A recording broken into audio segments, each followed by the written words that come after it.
Internet, the GM has been far too distracted by the DMC anime and he's theory crafting in the background, and now he wants to make a new campaign where we go to hell and fight demons and stuff. It's a whole thing. We've lost him. He's deep in the sauce. He's got Ari Shankar on the phone. He's been singing fucking Last Resort by Papa Roach for the last 2 hours, and frankly, I'm getting a little sick of it. He's so into it. Yeah. We were talking about the DMC anime. I'm the GM. I'm that GM. It's me. He has literally been singing Last Resort by Papa Roach for 2 hours. It's crazy. I don't mind that song, but I don't like it that much, that's for sure. It's not Papa Roach's best song. It's the most like iconic, but it's not the best song. I don't think I can name any other Papa Roach songs. What? I mean, maybe, but not off the top of my head. Burns, Scars, Getting Away with Murder. Oh God, what's that other one I really like? You're just saying a lot of words at me. That's crazy. I definitely don't know my name. Maybe if I heard the song itself, maybe. I'm not a Roach connoisseur. Oh, I don't like the way you said that. I'm not an anthropologist. No. To Be Loved is a good one. That's a good song. No, what's a bug scientist called? I have no. What's a bug scientist called? Entomologist. Entomologist. That's what the fuck is an anthropologist? What am I talking? Anthropology. Wait, anthropologist. What do they say? Oh no, anthropology is the culture background in history of people. Yeah. I was way off on that one. Yeah, it's binomial nomenclature. I don't know how I got those two mixed up, I'm gonna be honest. I think the common mess up I usually hear is archaeology and anthropology. Well, but those two kind of relate in a way, so I could understand messing those two up. Bugs have nothing to do with human history. Truth. So, well, they do in a sense, but this is not important. It's not relevant. Why am I doing this? What are we doing? Why are we here? What day is it? Who are you people? How many times have I said that? We're back talking about a certain series of without number games, without number games. You're killing it, bud. There's not like a good way to say, you know what I'm trying to say, but there's not like a good way to state it. The without number games, I guess. It doesn't really roll off the tongue. You know what I'm saying? Yes. Anyway, we did 2 episodes on Stars Without Number a little while ago. I mentioned that the Without Number games are like a family of games, of which there are currently 3, about to be a 4th one. So now we're going to talk about the second one, Worlds Without Number, which is the fantasy version of the system broadly. For housekeeping's sake, we are not going to go over the nitty-gritty of how the system works, because it is the same system as Stars Without Number largely. So we have already explained how all that works. So if you're curious how the system works very broadly, go listen to the Stars Without Numbers episode. We're going to skip over that kind of stuff. Like, I'm not going to explain how the game handles, turns and AC and attacks and saving throughout all that crap, because it's all the same. Instead, I'm going to address what is different from Stars to Worlds. What does Worlds Without Number add and or do differently in general? And why would you give a shit to use one versus the other? And I mean, you might not, I don't know, but I will explain to you why. I will give you I will give you information so you can make it informed. Whatever, never mind. Dog, you're killing it today. It doesn't fucking... None of this matters. Nothing matters. I'm giving a preamble for no reason. There's probably something else I meant to say in the preamble too, and I don't remember. So, yibbity-dee, skee-bee-dee. Yeah? Yeah. Let's just restart the episode. No. I don't care that much.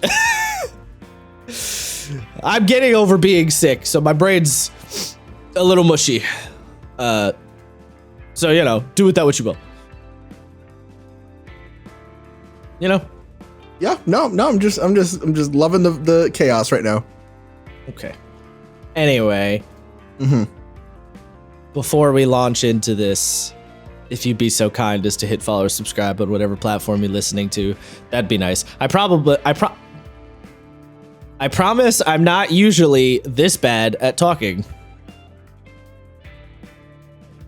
Usually it's me. I mean, sure, yeah. Anyway, Worlds Without Number. What the hell is this game all about? Like I said, it is the fantasy version of Stars Without Number. It is another one of Kevin Crawford's game. It occurred to me timeline-wise, I have no idea where this one falls relative to all his other games. Because, like, the Without Number games are not his only games. He has made some other stuff, so I don't know where this one falls. There's also, I don't know if I mentioned this last time, but there is quite a lot of supplements for Stars Without Number that add all sorts of shit. So if you're curious, if you would like more, there is more. Quite frankly, I don't know how you could want more because the game already has so much to give you. But if you want more, fucking dense, dog. Like, yeah, there's a lot of shit in these games. So I don't know, but it's there. And as I said with Stars, worth pointing out, if you are interested in these games, Kevin Crawford makes a free version of all of these games and a deluxe version. The free version has all of the core stuff you need to play the game as normal, as long as you want. The deluxe version just gives you basically just more shit on top of the base game. He's a very generous individual. I don't know how the man survives. Maybe he eats nothing but ramen water to live. I don't know, but yeah. He's a very generous individual when it comes to publishing. I think he just survives off the amount of words he publishes. I don't directly think so. Gives him power. Considering, like a magical word being. Yes. Like some sort of spirit. Could yes, be. The more he types, the stronger he becomes. That's possible. All right, let's get into it. So there's going to be a bit of jumping around here because, as I said, we're only going to focus on what's different. So ergo, I'm going to skip over lots of shit that is the same. In terms of style of game, Worlds Without Number is still a sandbox game. But obviously it is, it's a hex crawly, old schooly D&D style sandboxy game as opposed to flying around space sandbox. But obviously the general GMing principles still apply. It's just, a little thematically different. So we start, because the game starts with character creation, we start with character creation. Basically everything character creation is the same in terms of the steps and everything. Attributes are the same, all that yada yada, skills are the same. It all works as there's a couple of different skills. Like this game has the magic skill, and I think the prey skill is a new one, but the skills themselves, how they function, all of that is the same. Also, fix got renamed to craft, little shit like that. Backgrounds all do the same shit. They are not necessarily the same backgrounds, but they all do the same thing. Classes. So your core 3 classes are Warrior, Expert, and Mage. Warrior and Expert are, basically the same vibe. One little thing I did note down is Warriors add half their level in flat damage in this game to all of their attacks, meaning that if you're a, mid to high level warrior in this game and you're fighting Gamooks, you just auto kill Gamooks. So like warriors, even more so than Stars, the warrior is more effective as a combatant in Worlds, and the mage is actually arguably even less effective of a combatant than a psychic potentially is. Mages are very much not fighters in this game. They fill out other niches. They fill out. They are 100%. They do other shit. Yeah, they are 100% utility controllers in this game. They have great Not utility. 100%, but much more so than psychics even are. Well, so let's put it this way.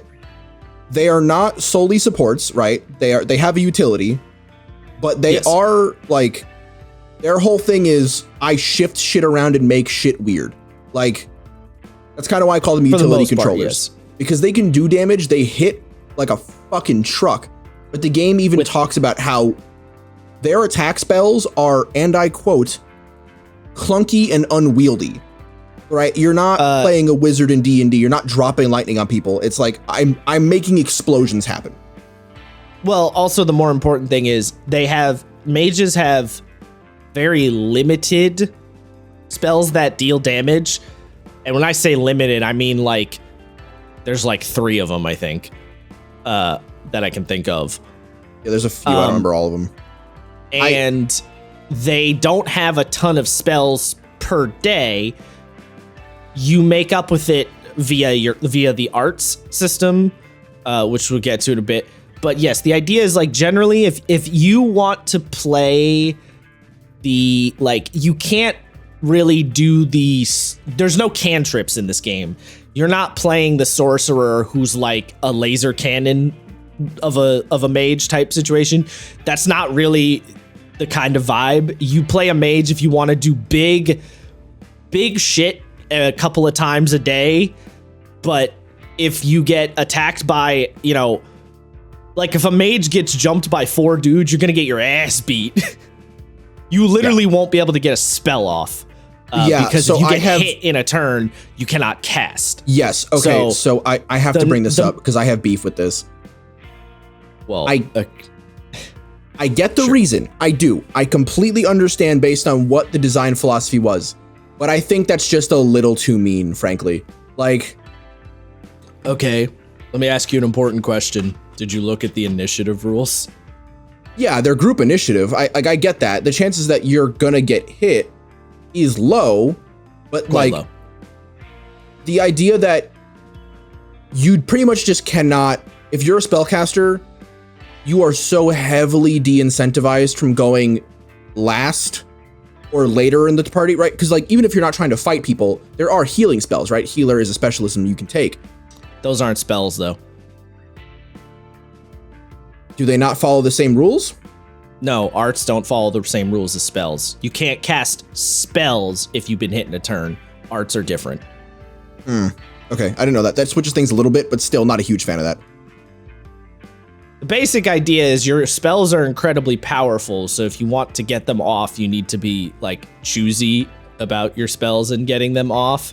You can't just throw them out willy-nilly. And the limitation is because, again, much like Stars, this game is has a little bit more combat stuff than Stars does, but it's still not expecting that you're going to be fighting all the goddamn time.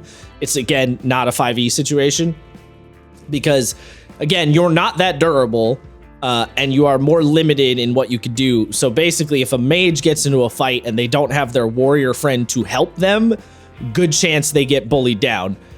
And that is essentially the idea, is just that you have to, it's a trade-off. If you want to have cool magic ability, then you can't fight as well. If you want to have a lot of skills, then you can't cast spells or you can't fight as well. If you want to fight real good, you're going to be more limited on spells, not have as many skills, right? Like the triangle of the 3 main classes, you have to pick a trade-off.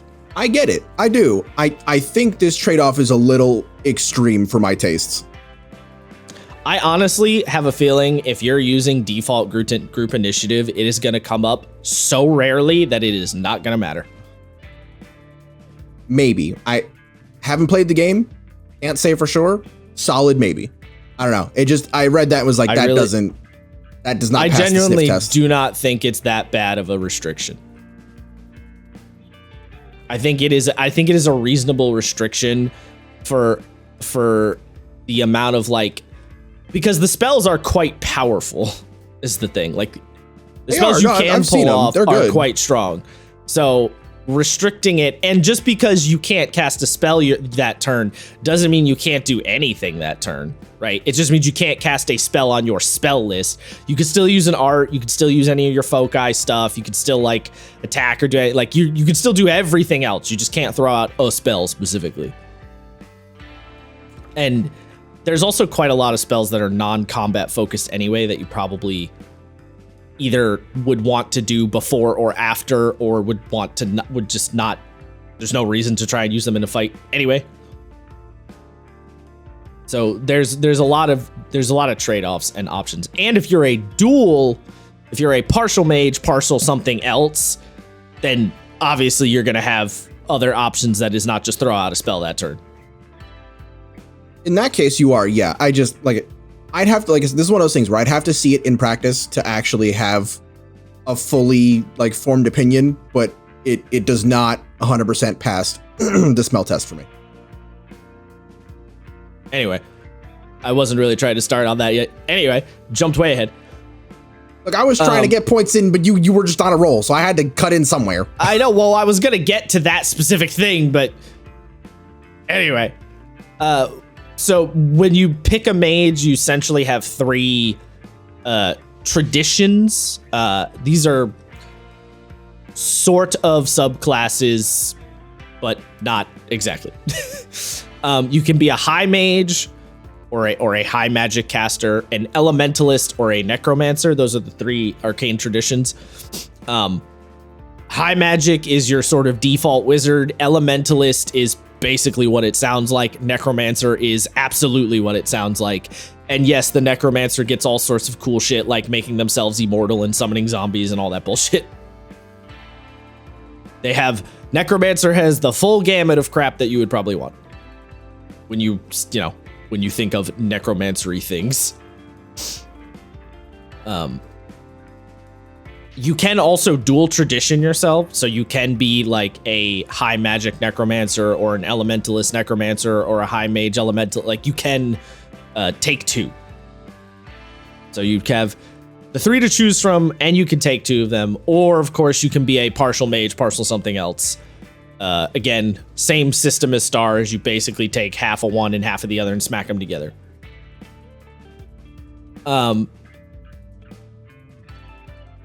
Equipment, then we jumped out. So equipment in this game, you still have like the equipment packages and stuff. You still encumbrance, all that works the same. Equipment is significantly less it's not as crunchy as stars. And the game basically says the equipment listed here is all basic shit that you should generally know how it works. It's a little more self-evident, right? The game says a bundle of firewood, then you should generally know what a bundle of firewood is. That doesn't really need explaining.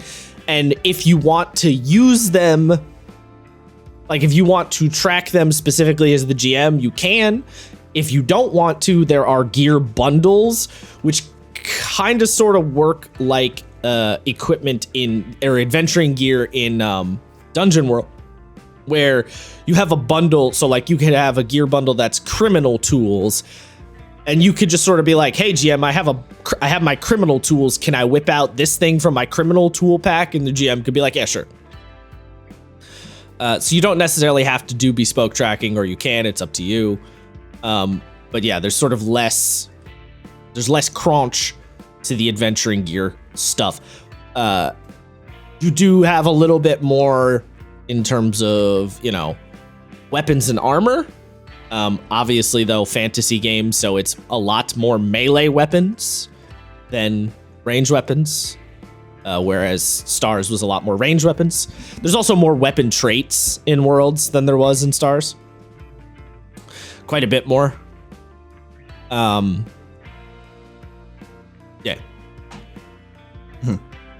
There was another thought I had, but I lost it at the end there, so whatever. But yes.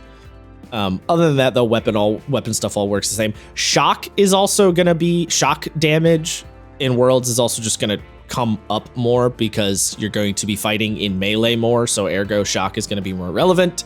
because there isn't shock on ranged weapons, but there is on melee weapons. And obviously in Stars Without Number, you are mostly going to be shooting people.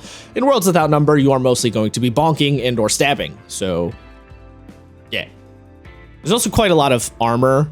And I love some of the history nerd nonsense in the armor, such as Linthorax and a buff coat. Yes, I did appreciate that. The medieval enthusiast in me was like, nice, let's go. Yeah, nerd shit. Also for shields, I think this rule actually is in Stars, but it just doesn't come up in Stars because why would you use a normal shield? But shields in Worlds, you have a large shield and a small shield. If you're not wearing any armor, it sets your AC to the AC of the shield. So a small shield is 13, a large shield is 14. So if you're wearing normal clothes, but you have a large shield, your AC is 14. If you are wearing armor, then the shield grants you a +1 to your AC instead. Which is a fun little compromise, especially because shields are quite a bit cheaper than a lot of the armors. It is. The one thing I thought was kind of strange is that both shields give you the same +1. I feel like the large should give you a well, so two things. First of all, the small shield is more expensive than the large one, which I thought was a little odd. I believe they're probably trying to like pay homage to something like a buckler or a targe, something that is more expensive. But probably it is more expensive, offers less AC, and there's pretty much no real reason to get the large one if you have armor, which I think is a little odd. You can't like fully wall up. There's no reason to get the small one if you have armor, even, because it's the more expensive option. Yes, sorry, that's what I meant. Yeah, I mean, I assume the making them both a +1 is just for balancing sake, so AC doesn't get too high, because this game really deeply does not want you to have, 22 AC or whatever. They're trying to avoid that. Yeah, fair. The fact that you can even get up to 20 is kind of crazy, but it's quite expensive, obviously. They have this is a really cool addition here. It's called Grand Plate. Yeah. So the Grand Plate, it's not what it's called as far as I'm aware, but they're referring to like super late 15th, 16th century joint locked plate, which is like, there are no actual gaps in the armor. The plates are so finely made that they cover everything. That's pretty cool. Yeah. I have a feeling. I mean, I would not. Yeah, I mean, I wouldn't be surprised if Kevin Crawford had some medieval nerd in him. So, probably did some research. Relevant to point out, obviously, because style of game, you have quite a bit more. You have larger tables and more information for hirings and day labor and living expenses rules. Because you're not living on your ship and traveling around, so you have to, deal with that a little bit more. So there's a big table on like how much it costs 1 silver a day to hire a farmer, or 2 silver a day to hire a guard, or 200 silver a day to hire a sage per question answered. And then, yeah, you have living expenses and services. So like if you go to get magical healing done, for example, 10 silver per point of HP to get said magically healing done. Curing a disease costs you 500 silver. Lifting a curse, 1,000. So, more of that. It's not necessarily different rules, but there's more to it. Small little thing that I was happy about is that this game brought back luck saves.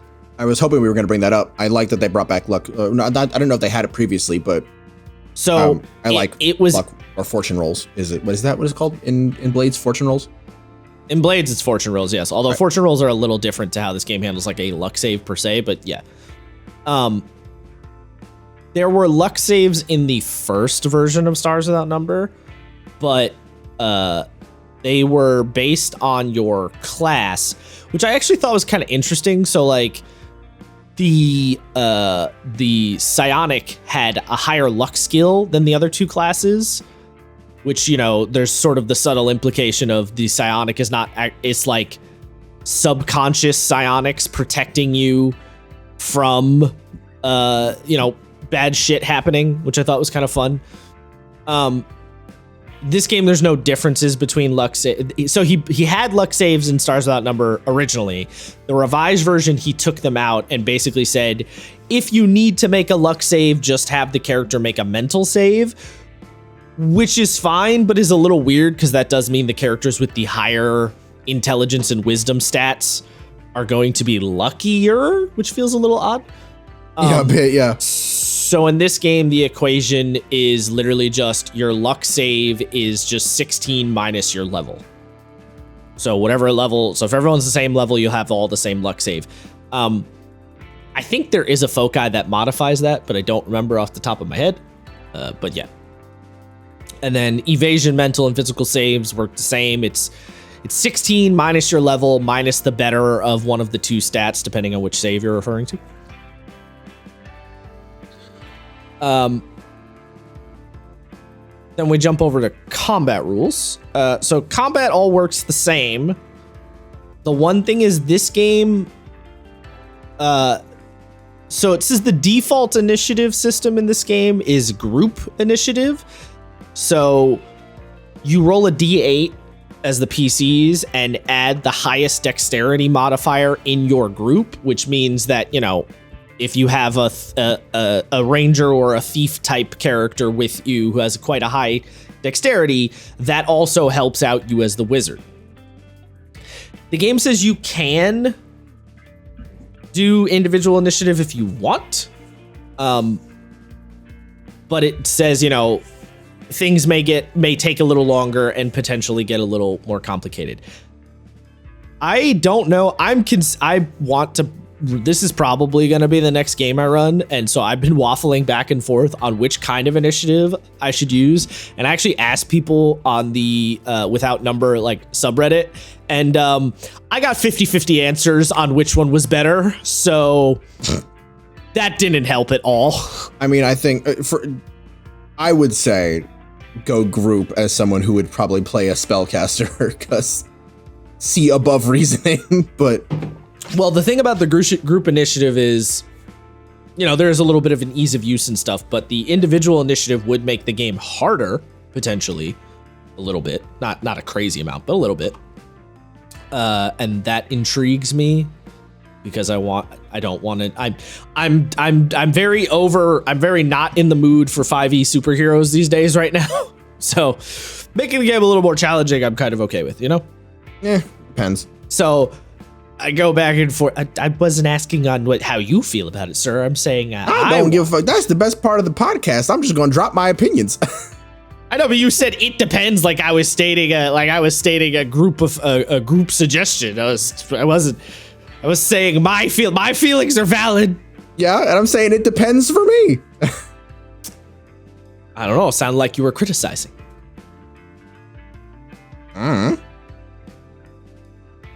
You're canceled, bitch. I can't believe the whole one half of the 2-person podcast is canceled. Crazy. I'm sending the blue-haired SWAT team now. That is a fucking shame that I live in Texas. What's that do? They think? Do you know? What, you think you got SWAT teams in Texas?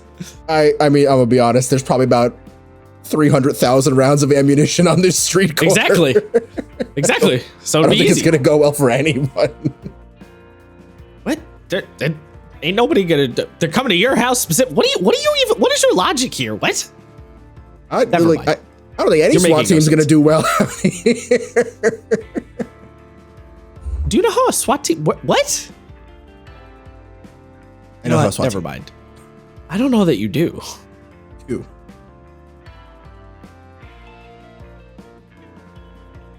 Are you done? You done Am being I done? You're the one who fucking... You're being a contrarian for no reason. I was making a joke and you just took it too far. You just kept going. That's crazy. I made one joke. The joke was supposed to be I'm sending the liberal SWAT team after you, and then you just took it down the complete opposite direction. The point of the liberal SWAT team is not going to get past the amount of gun in this neighborhood. That wasn't the... You're latching on to the wrong part of the joke here.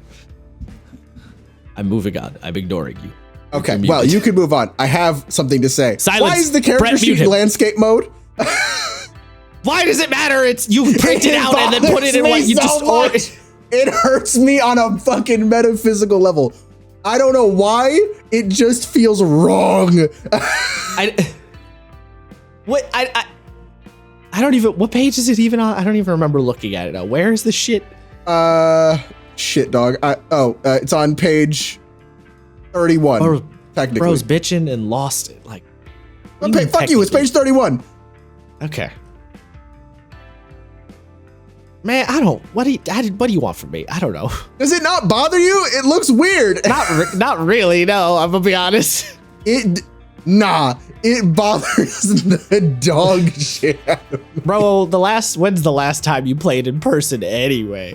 I don't fucking know. Exactly. So it doesn't even matter.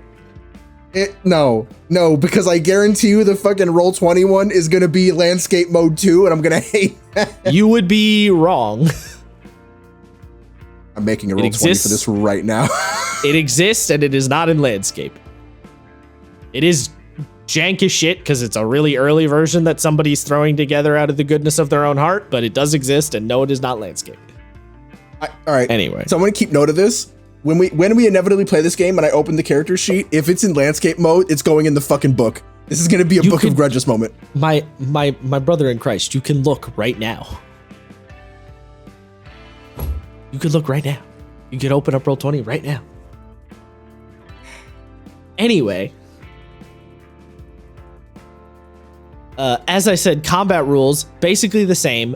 There are a couple of extra general combat actions, such as make a swarm attack or shatter a shield. Swarm attack is basically just everybody dogs on one dude. Everyone just takes their whole turn to beat the shit out of one guy in particular. Shatter a shield is, you shatter the person's shield. You hit it real good. So yeah, there's a couple extra like general or common combat options, as the game refers to them.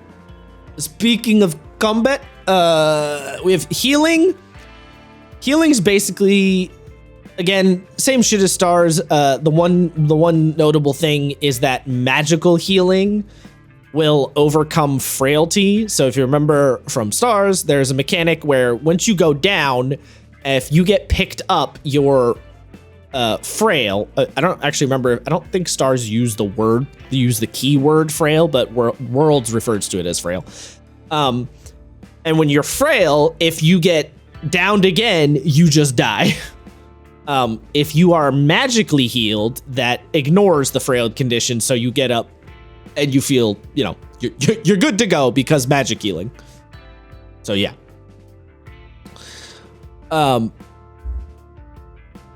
Natural healing is also, of course, a little bit slower.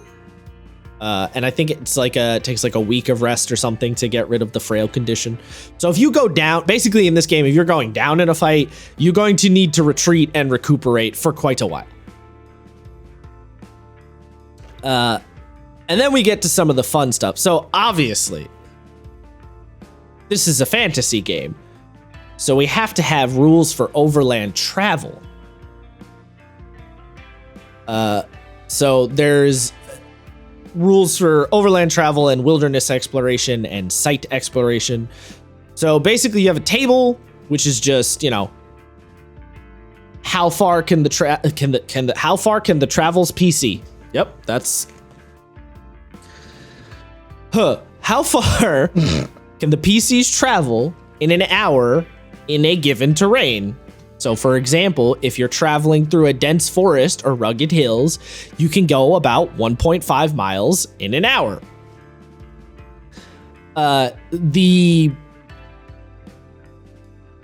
You don't necessarily need to be super hyper specific with because I know 1.5 miles sounds like a weird distance to try and track.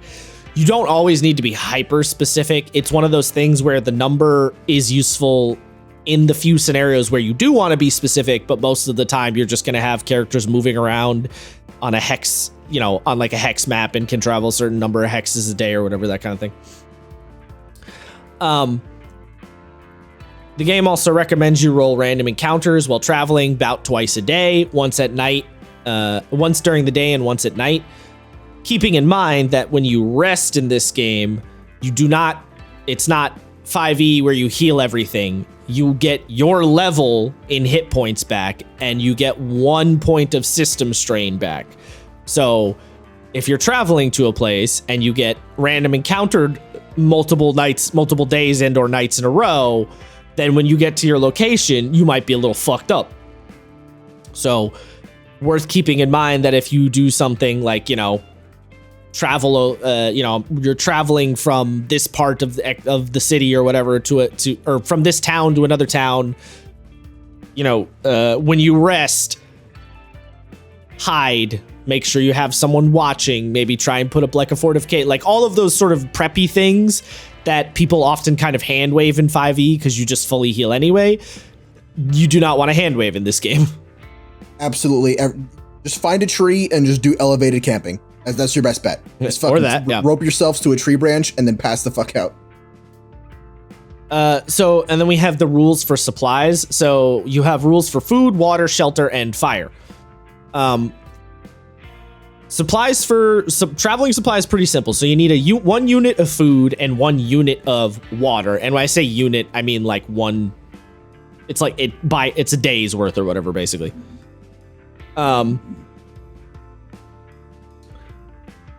You need to have shelter to rest, and depending on the terrain, might not be a big deal. So basically, the way it phrases it, shelter means adequate clothing for the climate and some kind of tent or lean-to to protect from the elements while resting. Characters with survival 0 can put together a minimal lean-to of boughs and branches in wooded areas, but in a place of torrential rain, fierce snows, or other extreme conditions, it may prove more difficult.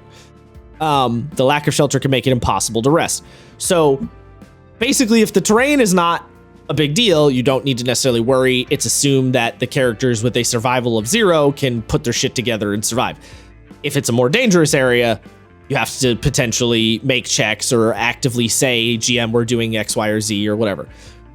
Fire also basically works the same. If you're moving in like a normal, light woods or something like that, it's assumed you can find firewood or find something to fuel it, twigs or whatnot.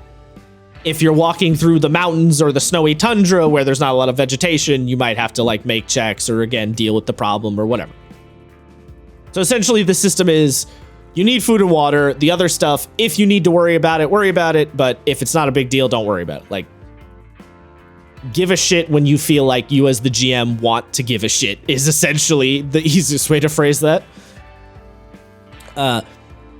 If you don't have food, water, shelter, and warmth, you begin to accrue system strain. If you go over your maximum, and you don't heal system strain either. If you go over your max system strain, you have to make a physical save. If you don't make the physical save, you die. So, if you go long stretches without proper, nutrients and without shelter and all that, you will just eventually die one morning. And also you don't heal health, you don't recover system strain, effort, or spell slots. So if you're just trying to march along and the GM's like, it's snowing and cold, and you're like, we'll be fine. And you go, all right, players, did you bring a tent or fire fuel? No, we did not, GM. Okay, guess who's not getting any health, spell slots, or system strain back? So, again, this is more of a hex crawly, sandboxy game, so these rules are going to come up more and or be more relevant, so you have to pay a little bit more attention to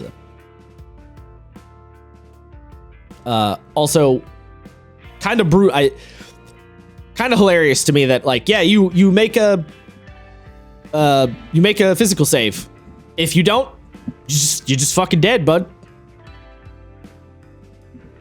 Yeah, this game, on one end, I like that they're really going into they're doing like the 2E, like you really have to be specific. Yes. But when you play like it's not grimdark, it's not the word I'm looking for. It plays almost like a survival game. If you're playing in that scenario, yes. a little bit. Yes, well, yeah, you just said like the GM can just sort of ignore this if they don't want to deal with it. Fair enough. Yeah, it depends on where you are and the terrain and what kind of game and, all that shit. Yeah. You got to ride a really fine line. I am actually pretty excited to see if it does it well. Like, because people, look, you can stick up for the Warhammer RPG, but you are a dirt farmer, and yes, that's annoying.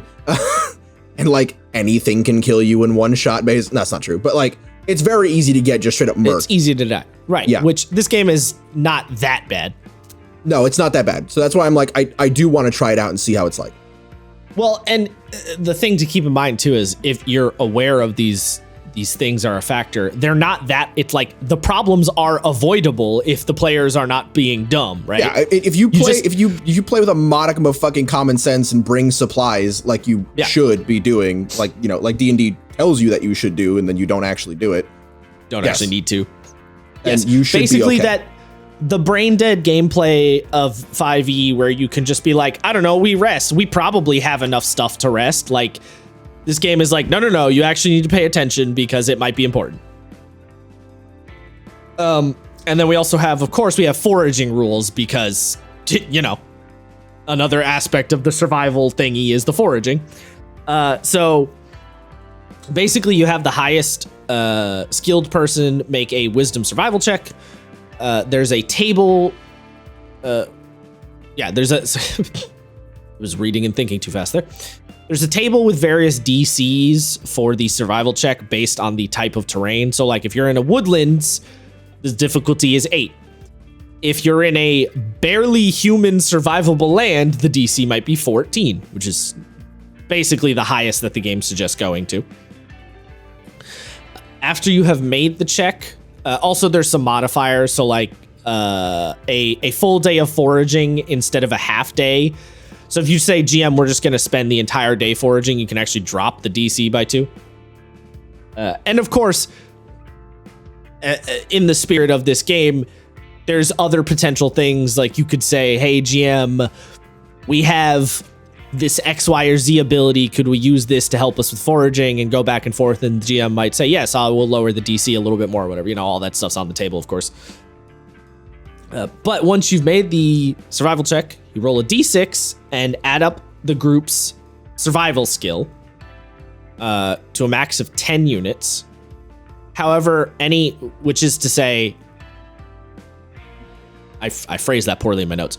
You roll a d6 and then add everyone's survival skill. So you roll the d6 and then you have a survival of 1, Jim has a survival of 1, and Bob has a survival of 2. You add that all together, that'd be 4, so it'd be a d6 plus 4. Up to a maximum of 10 units that you can forage. However, every member with a -1 survival does subtract from your total to a minimum of 1 unit. So if you are in a group where everybody has a -1 survival, you might need to hire somebody to travel with you to help you with that problem so that you don't all starve to death. Or again, just pack adequately and don't be stupid, as we established before. Once you accrue the however many units of survival stuffs, you can distribute them between food, water, and firewood however you want.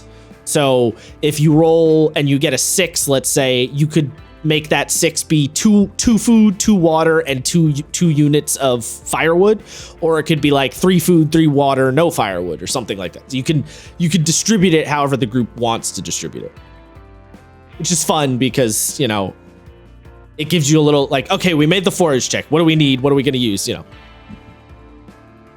Essentially, if you are the kind of player who which Isaiah is this player.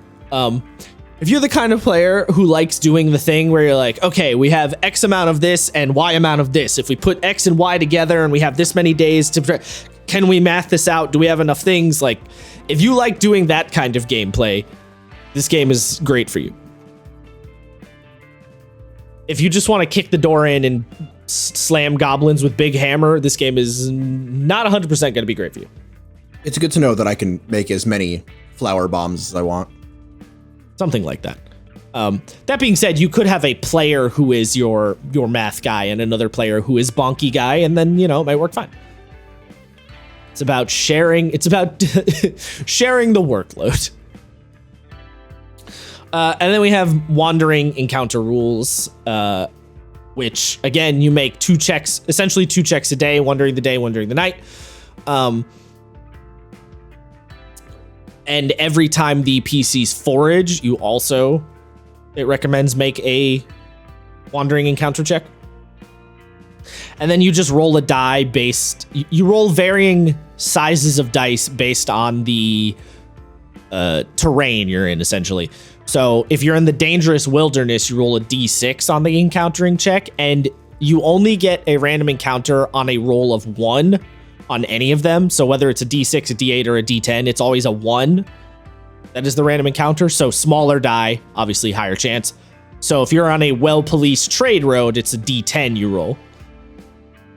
So it's very easy. Obviously, as the players, you also don't need to think about that very much because, you might want to be aware, but yeah, it's mostly a GM problem. And then we have site exploration rules. So this is kind of a cool, mini system. It's sort of a subsystem, in my opinion. Essentially,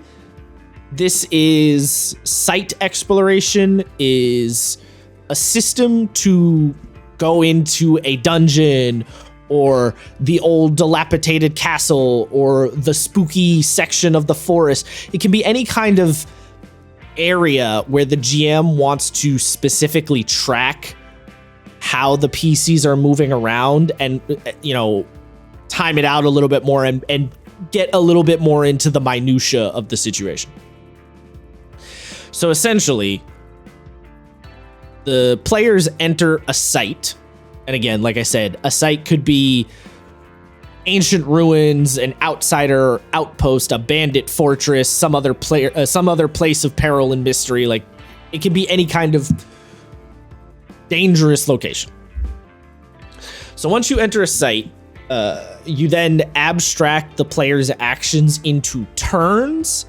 And a turn is roughly 10 minutes or a scene's worth of time.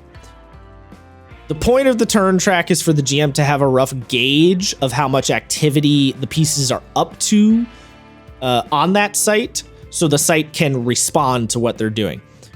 It's not so much, phrased another way, it's not that important that they're specifically taking 10 minutes to do X, Y, and Z thing. It's more about the idea that, okay, they've taken 3 turns worth of actions.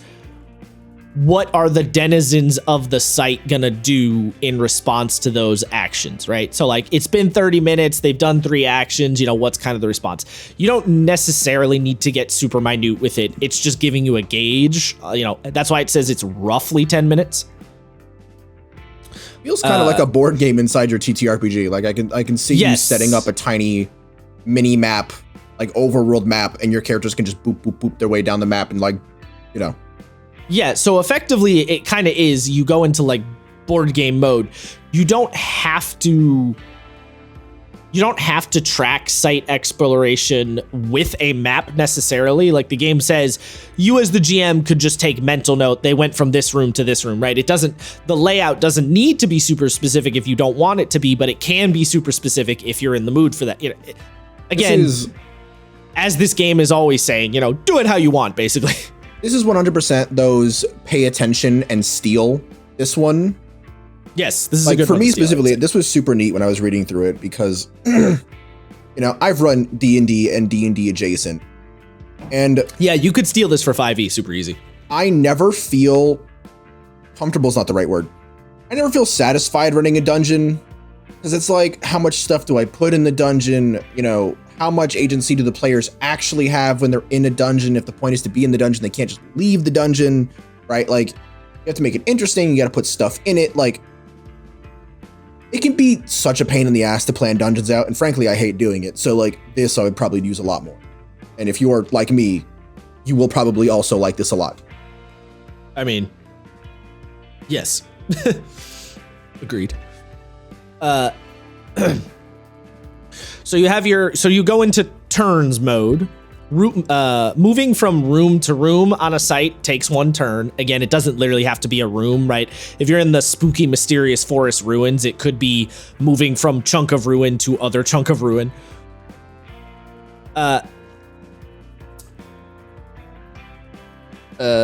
One sec, because I think I skipped a thing in my... No, I guess not. Okay. So yeah, moving room to room takes a turn.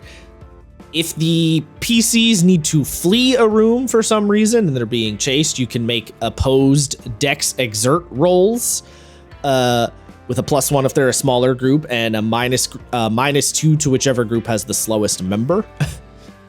And then essentially, you basically make a check. If you succeed, the PCs kind of outpace them. On a failure, they're like caught or a situation happens. I'm being very quick with the explanation, but there's a chunk explaining how to handle like movement and fleeing stuff. If the PCs encounter opposition, you simply roll an X in 6 chance to see if the enemy is surprised, and then have them make a reaction roll. X in 6 meaning if you decide there's a 50-50 shot that the PCs sorry. If you decide there's a 50-50 shot that the enemy will see the PCs, then you go, okay, there's a 3 in 6 chance. If you think it's very likely the monsters will see the PCs, there's a 5 in 6 chance. That's all that means. And then you make a reaction roll. Reaction rolls, again, same as Stars Without Number. You roll, I think it's 2d6, and there's a table for you to reference. When moving around in a site, torches cover 30 feet of light. Torches and lanterns, you might need to know that. Disarming traps takes about a turn, requires a dex sneak check. You can rush a trap so that it only takes a main action's worth of time, but that makes it harder. It increases the difficulty by 2. If you want to search a room, this I thought was really interesting. This one's fun. So if you want to search a room, it takes a turn, and you fictionally describe how/where you're looking in the room. If you describe looking where the GM hid something, you find it for free, no roll required. So if the GM hid something under the bed and you say, my character looks under the bed, you find it. If not, you have the PC with the best wisdom notice stat roll. If they succeed, you just fictionally describe how they found the thing that you hid. So it's kind of a middle ground between old school D&D and the newer school D&D, where old school D&D, you had to very specifically verbally describe every little nook and cranny you were checking, whereas more modern day, you'll just make an investigation or perception check, and that kind of covers the entire room. This is a good little middle ground. So you describe where you're looking. If you're paying attention to the GM's description and you get, you're like, oh, the GM mentioned this, I bet that's important, then you get rewarded and you find the thing. If not, you can still make a roll. I thought that was just a nice middle ground, because that can be a frustrating tension between GMs and players sometimes, the whole searching the room minigame, you know what I'm saying? Yep, it's an active pain in my fucking ass. Yeah. Yes, so maybe you could try using this particular little system, because this would apply to basically any game. Yeah, I mean, honestly I'd want to try it sooner, but Lancer doesn't really do dungeon delving, so kind of can't use it here. True. I mean, you could still, there could be a situation like just searching an area in general, you know what I mean? Just the searching bit I'm talking about. My players are gotta go into like an abandoned fucking Nostromo from Aliens kind of shit. Maybe I can use this, but that's something, that's a place you could use this. I'd have to figure this system out in 24 hours. Fuck. No, I'm not talking about the whole site exploration. I mean just the searching the room and making a roll compromise thing. I'm just talking about that bit, not necessarily the entire site exploration thing. Although I suppose you could try to use the whole thing, maybe. I don't think I have enough time. In terms of wandering encounters within a site, you roll a d6 every so many number of rounds, with the number of rounds being based on the type of site being explored. If you roll a 1 on the die, the encounter happens. So what I mean by type of site is, so an alerted site with organized defenders, you would roll every round. Whereas an abandoned or disused nook in a site, you would roll every 6 turns. I said round before I meant to say turn. If it's a hidden area or a concealed chamber, you don't roll on the random encounters. So it's like, what is the degree of alertness? What is the kind of site they're exploring? That is how often you need to consider when to roll the random encounter, which is a nice little compromise. If you don't want to utilize any of this crap, though, the game says if you don't want to utilize this more precise tracking, then you can simply drop the turns and track things more fictionally and just consider every room they go through as a scene worth of stuff. And the only reason you need to know if it's a scene or not is because certain abilities and stuff key off of when a scene ends. So that's the only reason you need to be paying attention to that. Chono? Cheese. Want some cheese? So I do have a baconator waiting for me once we stop recording. So yes, I would like some cheese. Then we get into the character advancement bit. This is all the same. Building and crafting gear is also in this game. It works the same. You have to have your modifications and you need a certain craft level to maintain them and all that. All that same stuff from Stars is all here. There is, of course, different example modifications because fantasy game, not a sci-fi game. All that good shit. Then we get into the magic system. So it's kind of 5ES, but also kind of not. There is a huge chunk of the magic section, like the magic chapter, starts with a big old chunk of lore stuff. Lore. Dude, it's 30 pages. Yes. I was like, oh, Josh said the magic bit's kind of long. Let me say, oh my God. It's a little thick. But there's some good meat on them bones. You know? Yeah. So, that being said, when we finish this, we did skip over the modifying gear section. I do want to touch on that because that's. I just said it's the same. Yeah, it is. Like, it's fine. It's a little different, but fair enough. I don't remember there being any differences, TBH. I could be wrong, but I think they made some changes to the way that maybe not though. As far as I was aware, the rules for modifying gear is exactly the same as it is in Stars. Just with a couple of it's a fantasy game, so there's a couple of word adjustments and stuff like that, and math adjustments. But it is I suppose structurally the same. I kind of wanted to go into past modifying gear into the full on crafting stuff, but we already talked about it. I guess. All right, it's fine. We talked about, was there something you wanted to bring up specifically? Because I didn't reread this. I read it a little while. I read it before this, but. Well, now I'm now I'm kind of gaslighting myself into being are they that different? But because I remember them feeling different when I read it. It uses different words and stuff, but mechanically, structurally, as far as I can tell, it's the same. Obviously, there's the little bit about building structures, but that's essentially the shipbuilding stuff just translated to buildings. So, yeah. It's fine. We'll just get, because I'm not going to completely reread the section on now you can't Stars right now. You can't remember what you're trying to find.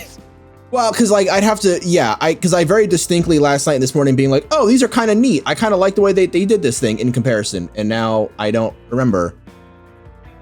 Shit. I don't know what you're referring to, because far as I remember, they are the same system. All right, oh God, where the fuck did they even put it? Shit. So magic. So the spellcasting rules are not, they do not work anything like the psionic rules in Stars Without Number. If anyone was thinking that might be the case, no, definitely not. So you have spells and arts. you can think of arts as like abilities and spells as your more traditional D&D style spells, like spell list. Arts are more like a class ability kind of thing. So, you of course you do learn from leveling up, but you can learn any mage character can learn new spells outside of leveling up by being taught or by using a grimoire, which is, it's a mage's spell book. It takes 1 week per spell level to learn the new spell, minus a week per level in your magic skill, minimum to 1 day. So essentially, if you have a high enough magic skill, learning like level 1 spells will be real fast. You must be able to cast the spell to learn it. So if you can only cast first level spells, you cannot learn second level spells. Spell slots there are not spell slots in this game. You just prepare a certain number of spells, dictated by, there's a table that dictates it based on if you're a high mage, a partial mage, or a dual tradition mage, and you can change your spells after a long rest. That's, fairly similar stuff. But you don't prep. You just prepare. So like if you can cast 4 spells a day, you could just prepare or if you could prepare 4 spells, you could just prepare 4 level 5 spells if you wanted.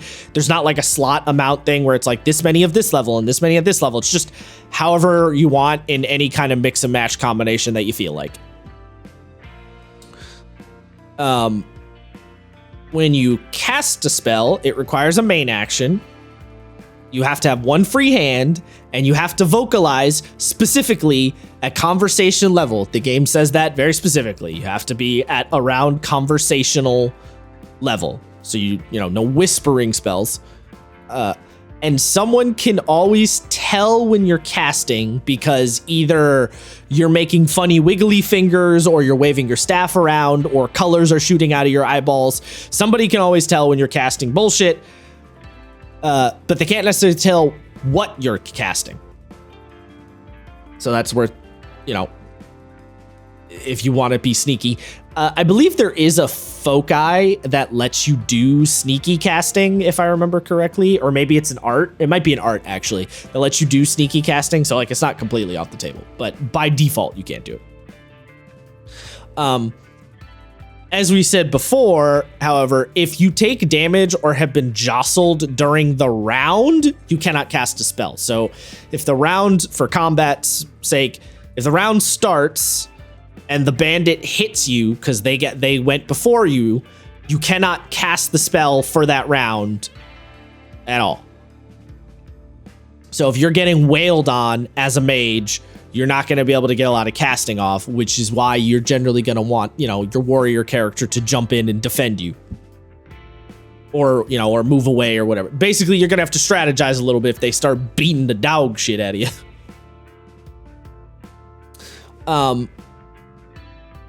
A standard high mage cannot use spells or arts while wearing armor or a shield. That is your very classical D&D.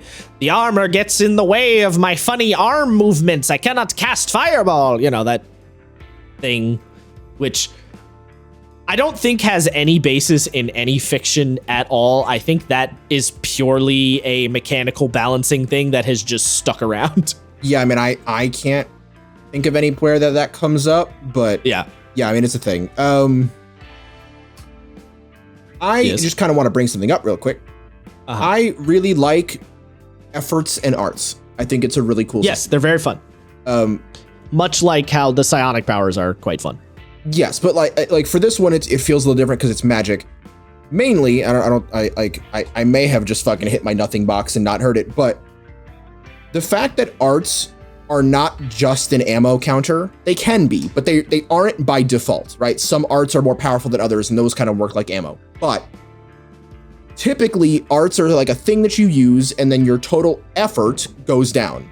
And once that art ends, it goes back up. So it's an ammo that you have to other way juggle. Other way around. You start at 0, it goes up. Right. Yeah. But, regardless. But The fact that it's a essentially recharging ammunition that you need to balance. I mean, this is the same way that psionics work, though. I know it is, but like I said, it feels different because it's magic and because you can directly compare it to D&D, where it's always a fucking ammo counter or free in the case of cantrips. Right. And to be fair, I want this with spells too. I want there to be a level of recharge, like a back and forth, a juggle that you have to do, but I understand mechanically that's not 100% feasible. That being said, with what we have, I like this a lot because it is more interesting than spell slots. I know you still have sub slots, regardless. It makes you think. Both, yes. You juggle both. I like that. I like that there's a juggle there and there's decisions to be made, and you can stack arts. You can pretty much stack them as long as you have effort to stack with. Yeah, whatever effort. So that's fucking sick. Yeah, and some of the art, like to give an example, so someone might look at this game and go, "Oh, there's no counter spell. That's weird." That's because it's an art. It's a fucking art, baby. Yeah, dude, that's kind of crazy. Yeah, so you have counter, to give an example of what Isaiah's talking about, you have counter magic, it's called. Commit effort for the day as an instant action, which is, say, a reaction. When a visible enemy mage casts a spell. Both of you make opposed intelligence magic or charisma magic skill checks. If you win, the spell fizzles and wasted. This art only works on actual spellcasters and not creatures that merely activate magic powers. You can use this art no more than once per round. So it is limited on you can only do it once per round, but it's commit effort for the day, so you can get off quite a few. I forget exactly how effort is calculated off the top of my head, but you get quite a good amount. Effort is... I want to say it's like your level plus something or whatever, but it's almost like it's really hard to find where the actual mechanics are in this rule book. Oh, here it is. Effort is measured, score is 1 plus the mage's magic level, plus the higher of their, so no level, plus the higher of their intelligence or charisma modifier. So 1 plus your magic skill plus your enter charisma. So if you have like a magic skill of 2 and a charisma of 1, it would be what, 1, 2, 3, it'd be 3, 4. And those numbers can increase, obviously. So you get a decent amount. Now, commitment for the day does mean that is straight up ammo that goes down. Yeah. Yes, you have to rest to reset it. But then another one, this one I love. This is one of those ones that's really fun to use, although maybe mechanically not the most useful. Wizard's Grandeur. Commit effort as an on-turn action. As long as it's committed, so you could commit this one indefinitely, you will not become dirty, sweaty, stained, or rumpled, regardless of the circumstance. Noxious substances will slide off you without staining, and you will remain comfortable regardless of your attire in any normal climate. You may sleep comfortably without shelter or bedding as per the privation rules. So you could just be like, I'm just too cool and too magical. I'm going to go through the swamp and then just come out gleaming, looking like Armstrong in Full Metal. So, yeah. I like that there is it's not quite dispel magic, it's suppress magic. And it's also a commit effort for the day, but it is basically an anti-magic feat, like an anti-magic ability. You just kind of look at a thing. The funny thing is, I think there's also a dispel magic spell, though. Yes, Extirpate Arcana is the spell. Yes. This game has very good naming. Yeah, this one's cool, though, because A, it's an art. Yes, it is for the day, but you're going to have a lot more of these than what are spells. And it unlike D&D, where it's like, is it a spell or a magical effect? This just says, if the shit's magic, it turns off for a couple minutes. Yeah. Appreciate that one. I do like Arcane Lexicon. You just can turn anything into ciphers and just make it complete gobbledygook. Yeah. Which, it's for the scene, so you can just really fuck with people. This is on top of some other magical bullshit that you can weave, which we'll get to in a bit. Mm-hmm. So yeah, that was basically the next thing I was gonna bring. Yeah. So, yeah, that's the whole arts system. And a lot of, so like basically for a high mage, your arts are very wizardy horse shit like dispelling magic and counterspelling and, prestidigitating, right? But if you're an elementalist, your arts are controlling elements, throwing fireballs, freezing the water. That's all that shit. If you're a necromancer, your arts are shit like, I just don't die. I don't need to eat. I look like a zombie man, but I can ignore whatever effects like poisons and shit. So the various arts for your various traditions. Like what was the one? Yeah, unaging, you no longer age. Bone talker, you can just communicate to undead creatures. Cold flesh, you no longer need sleep and feel pain only in an abstract sense. You suffer no more than 2 points of damage from any instance of shock, and you have a natural AC equal to 12 plus half your level rounded down. So, yeah, Necromancer's very fun. I want to bring up the high magic spell Coruscating Coffin. Yeah, it just the fuck you coffin. So it doesn't actually say what it does. It just hits you for damage. But the idea that you just yeet a coffin at someone at Mach 3, and it does it does up to a D8 per caster level. That's a pretty big slap at 10th level. That's pretty chonky. Like, you just look at someone and go, "Dolette," and a fucking ethereal coffin clonks them upside the head. Yeah, it just says a thaumic discharge is focused on a single visible creature, which just means a magic pew pew of some kind. It says wreathing them in a lethal mantle of crackling energy. So you're not literally shooting a coffin at them, but it is funny if you want to read it that way. No, you are absolutely shooting a fucking coffin at them and I won't hear anything else. Yeah. Like I said before, a lot of the high magic spells, I mentioned this in my notes, the only reason I'm restating. A lot of the high magic spells are not the coruscating, how the fuck, I forget how to say it. Coruscating coffin. Coruscating coffin? That one does a lot of damage. But a lot of them do not just do flat damage. You have very few flat damage spells.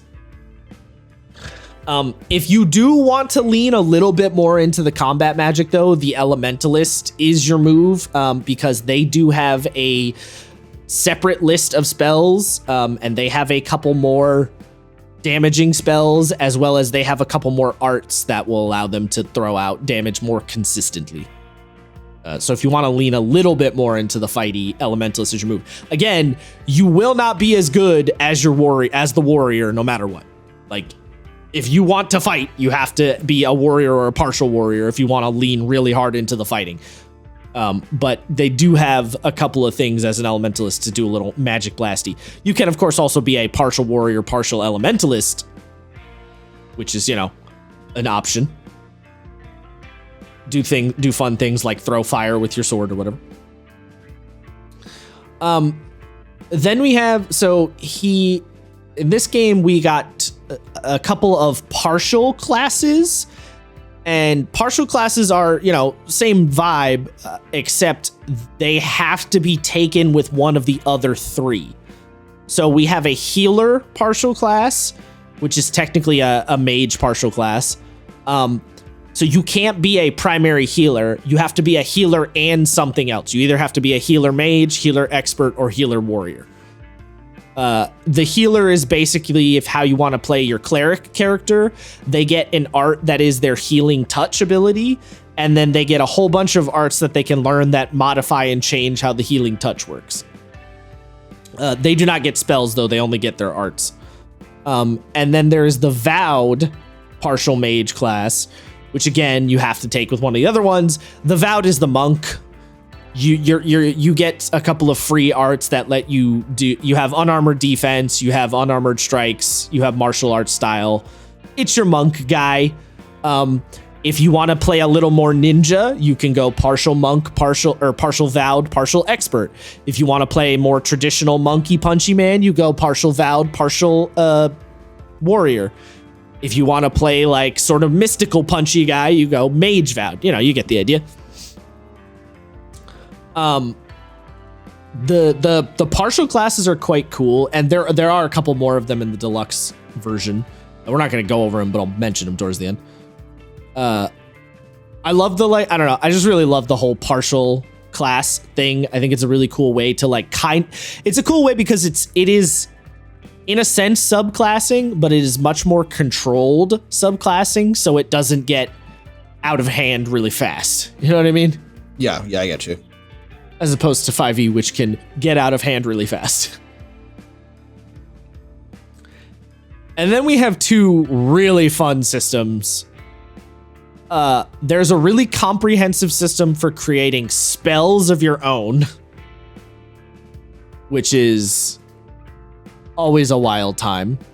I'm sure you got a kick out of this one because I know you wanted 5e to do this. Yes, so I even wrote in my notes. Developing new spells is sick, and I love that there are like real bespoke rules for this that lets you make new ones. And you know, I've got some general thoughts kind of interlaced into like inside of them, but yeah, on the whole, pretty sick. Yeah, so basically you come up with a new spell and you hand it to your GM and say, GM, I would like to make this thing. If the GM says yes, you need to have a laboratory of some kind and you need raw materials to make the spell. The cost of the lab and the materials and the time needed are all dictated by the level of the spell. So these are not cheap, by the way. A level 1 spell to create 50,000 silver for the lab, 25,000 silver for the materials, and a month of time.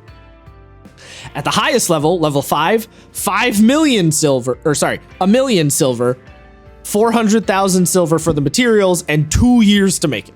So now the price and the time to make and stuff, there are things you can do to lower those, like you can get assistance and shit like that. And I think it gets, I think there's like your magic skill subtracts from it or something. I forget off the top of my head. It does, but you can speed it up. You can speed up the time and you can make it cheaper. That is one of my few things that I'm like about this because it is very expensive.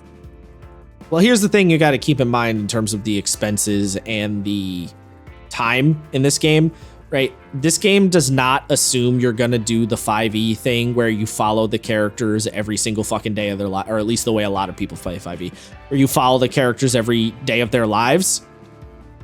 This game assumes you will take large breaks between adventures and the characters will be like doing stuff in the background. Because of the faction turn and a couple other like GM side rules that specifically require time for things to like move around and happen. So yes, taking a month to do a thing is like kind of crazy, but they're much more likely to happen in this game than 5e. The time really isn't the thing that bothers me. It's really the general pricing. Like, well, 50,000 silver, that's 5,000 gold. Yes. And the pricing might seem ridiculous, but also keep in mind that this game basically tells you if you want to throw a ton of money at your players, go fucking buck wild, Chief. It does. So, yeah, it does. If you have, it's all about what your players want to do, right? If you have the kind of players who are like, we want to loot the dungeon with the most money in it, then you throw a shitload of money at your players. But your players are like, no, it's all about the political drama for us. Then they don't end up with a ton of money. You know, they get favors instead or whatever. You know what I mean?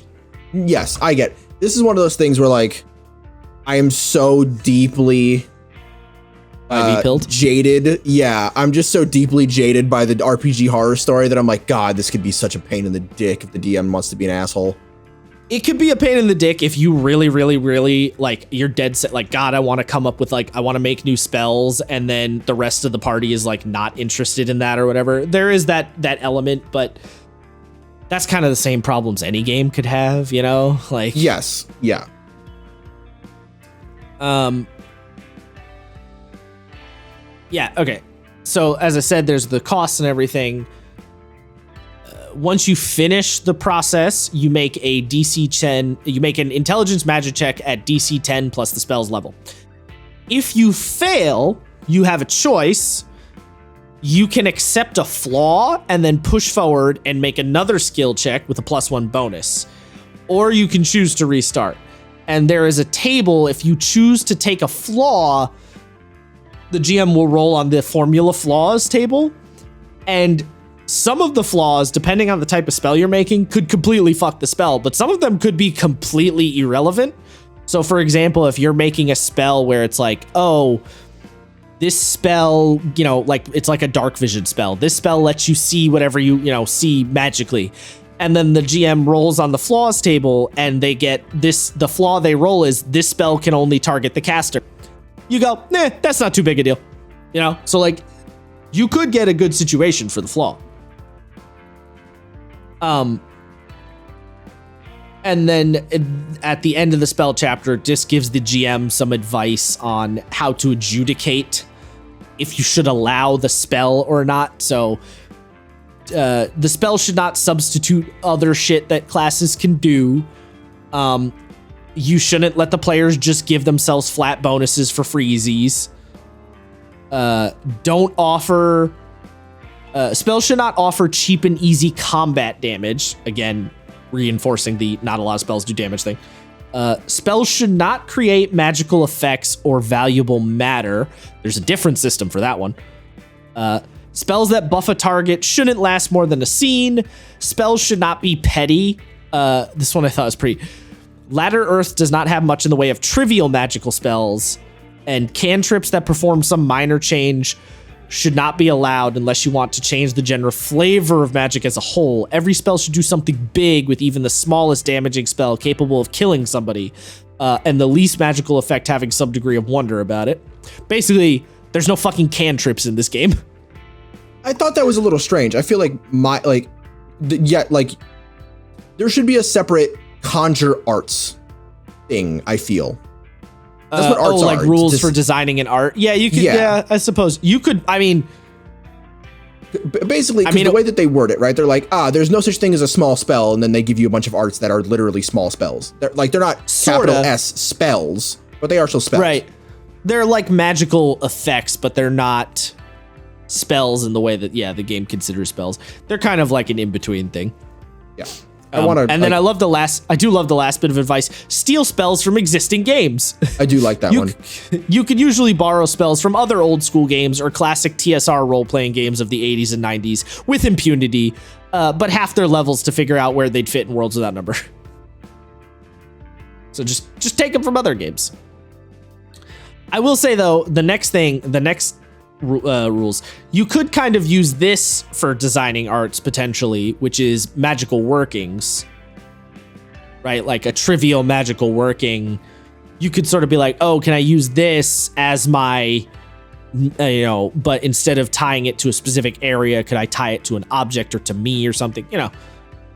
Either that or or if your player wanted to make something that was kind of in the vein of like, this feels more like an art, I would just say, okay, we'll treat it kind of like a level 0 spell, half the cost, half the time and everything, Yeah, there was one of the criteria that was like, don't do summoning. And I literally wrote, I shake my fist at you game. Yeah, well, don't get out of hand with it is kind of the point, really.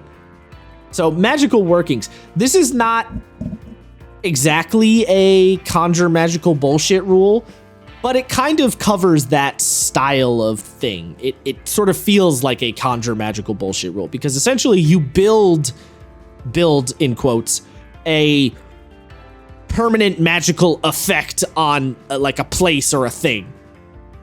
So you have to be 6th level to do a magical working, and you have to be a mage class with spellcasting. So the healer and the vowed cannot do magical workings because they aren't mages in that sort of traditional spell listy kind of sense.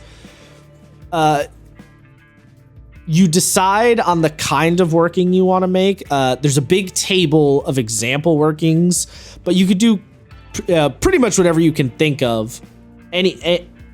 Any kind of custom workings you would just like discuss with your GM, obviously.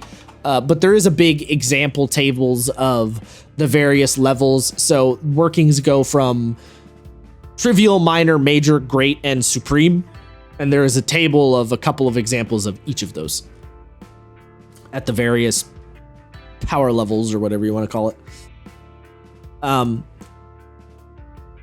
GM then adds up the elements of the working, the GM then adds up the elements of the magical working, the words throwing me off, together and determines the difficulty.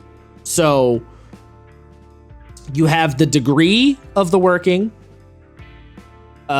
which determines the range of the difficulty points. And then you have the area it affects and then any multipliers. So the example it gives, oh no, oh Jesus. So the architect must demonstrate that they can actually design a working. A given designer multiplies their character level by their magic skill level times 2. So a 6th level character with a magic of 3 would do 6 times 3 to get 18, and then multiply that by 2 to get 36. So if this total is equal to or greater than the working's difficulty, they can establish it by themselves. If it is at least half the difficulty, they can build it if they find other mages to help them. If that total is less than half the difficulty of the whole working, they just can't do it. They're not good enough. And the difficulty of the working being determined by whether it's trivial, minor, major, great, or supreme.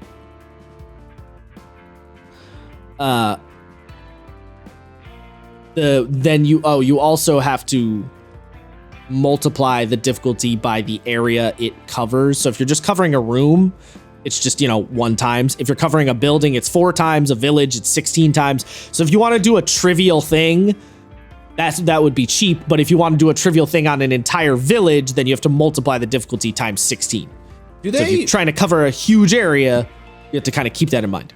Do they bring up a timetable for this? Like how long it takes? I feel like I didn't read one. I didn't catch it. Yes, it is. Yes, at the end. I'll get to it. 1 second. So yes, you need to decide if you're skilled enough. And then, like I said, if you are not skilled enough, like I described, the cost of the working is 1,000 silver pieces per difficulty point. And it takes 1 month plus a week per 5 points of difficulty. So a month by default. And then every point of difficulty is every 5 points of difficulty is another week.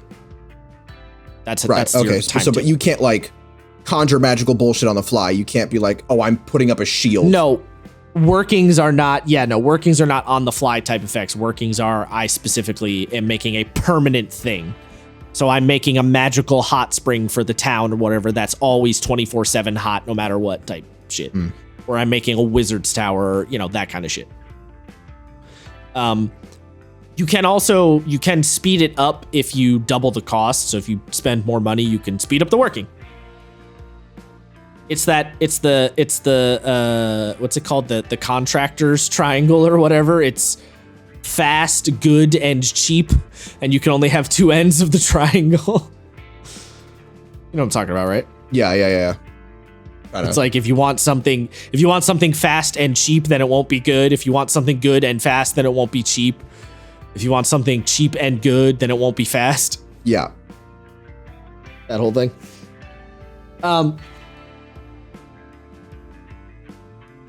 Then we have, after the workings, it talks about creating magic items. Basically, creating magic item works pretty much the same as creating a spell. You declare the kind of item, and then you get a difficulty, a cost, and a time based on the item. And you can also, just like spells, if you fail the check, you can choose to push forward and accept a flaw. So something like a single-use item, such as an elixir, might be difficulty 8 to 10, might cost between 250 silver and 2,500 silver, and it would take you a week to make. So whipping up some potions, for example, not too bad. And then I believe I forgot to make a note of it, but I think you can make it faster if it's God damn it. Simply avoid. There's a reason. Blah blah blah. No. I feel like there's a potion crafting rule that you can like speed it up or something, but I have now forgotten where it was, and I forgot to make a note of it. So here we go. Once again, I might sound like I'm shitting on this. Oh, here it is. This book. If they're making a batch, I found it. Okay, I'm sorry, real quick. I might sound like I'm shitting on this book this episode. It should say something that I'm not like. The critiques I have are generally about the organization and minor nitpicks. This is the same thing I said about the last book, right? Like, I mean, I said that's my main complaint about Stars also. Yeah, the organization really makes this difficult to like be It's super. not that it's disorganized, it's that it's all dense and it's not broken up. Yeah, it's not broken up in such a fashion that it's easy to reference. Yeah, it's not necessarily hard to read, but it's not easy to reference. Yeah, that's exactly it. It's really hard to parse out the super important mechanical stuff from all of the lore. Yeah, it's a lot. It's one of the few things that it's not all necessarily lore, but it's fluff. It's what it is. It's fluff. Well, no, I wouldn't even say it's fluff, because a lot of it is him explaining how to use the rule in your game. How does it work? What's the thought process behind it, right? Like, there is a lot of information that is useful in there, but quite a lot of that information you don't need to read every single time. You read it once or twice and go, okay, cool, I get it. The problem becomes when you're trying to find the specific mechanical math chunk within the rest of it. Like, it's not necessarily fluff. Like, a lot of the words do have, like, there's a purpose. He's thoroughly explaining, this thing works this way, and this is why it works this way, and here's how you should utilize it in your game. And again, it's all in service to that idea of making the game as GM useful as possible. Sort of. So, yes, you're right. There is, like, a good amount of expositing and explanation, but there is a lot of fluff in it as well. Like, both there's are some fluff happening lore simultaneously, stuff too, yes. And it does make, again, parsing out the super specific information kind of frustrating for me. It's not. The word fluff though sounds real offensive. It's not. It's not offensive. Fluff, well, the word fluff sounds like you're saying there's a lot of useless shit in here. You know what I mean? Like. Which I don't think is really the case. Depending on your point of view, if you're not going to use any of the lore for the setting, to some people it probably wouldn't be very useful, but that's not what I'm like. Fluff is just sort of fluff. It's outside extra information that's sort of either assisting or adding on to the mechanical. Like, I'm talking about has a negative connotation is what I'm saying. I could see why you'd say so. I'm coming from a Warhammer perspective where like fluff books are like a super important thing to that. Like, you need those. They explain like how a chapter works and its command structure. That stuff is important to the game because that's how you create your characters, right? That's how you actually paint the models, and that has a mechanical effect to the game. It does. Sort of. Like if your sergeant statistically has a better stat line than a normal space marine, and you would only know that through the fluff books, or like you'd only know how to discern those two things as parts on the. I'm not using it offensively, is what I'm saying. I can see why you think it is. I'm not doing that, but it to me, it fills a similar brain space where I go, okay, but I just have to parse out the numbers. Where's the numbers? And as someone with severe ADHD, very difficult for me to do that. Anyway. Anyway, it's a relevant thing. No, I know. I can't say, there's nothing for me to add. I can't be like, I can't tell you to read better, forehead, or something. Like, there's nothing for me to add. I'm not disagreeing. I'm just disagreeing with your use of the word fluff. I guess, like I said, I'm not using it in that connotation, but fair enough. Anyway, the thing I was looking for. So, shit. Now I lost it again. Creators capable, they spend their time giving the adjacent. No, that's not what I wanted. If the tie is success, in craftable adventuring, I'm giving it a proper. Oh, here we go. If they're making a batch of limited use items, such as a batch of magic potions, they can make 2 doses for +1 difficulty or 4 doses for a +2 difficulty. If they have an apprentice to aid them, that can add a +1 to their skill check. That is what I was trying to find. So you can batch out shit. It doesn't necessarily have to be one at a time. That is the thing I was trying to get to. Because I forgot to note it down. So that's a crafting magic item. I know that seems like an important thing that I kind of whizzed over, but it really does work basically the same as the spell crafting stuff. It's just an item instead of a, spell. And like I said, there's the flaw table, which has, various downsides to it.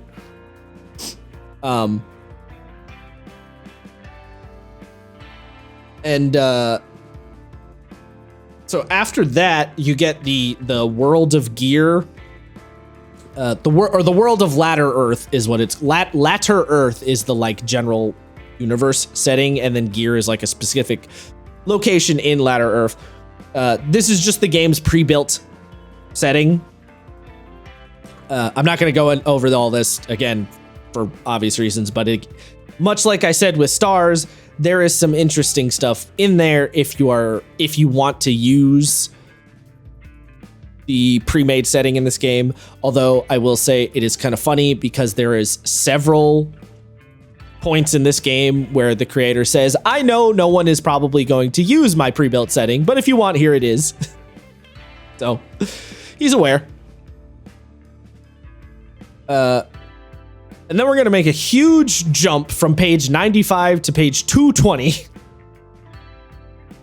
So we have the default setting of Latter Earth and gear. You then get several lengthy sections on creating your campaign setting. And when I say creating your campaign setting, I mean, he literally gives you a step-by-step, quite lengthy chapter on how to make your own world and setting for this game from point zero, basically.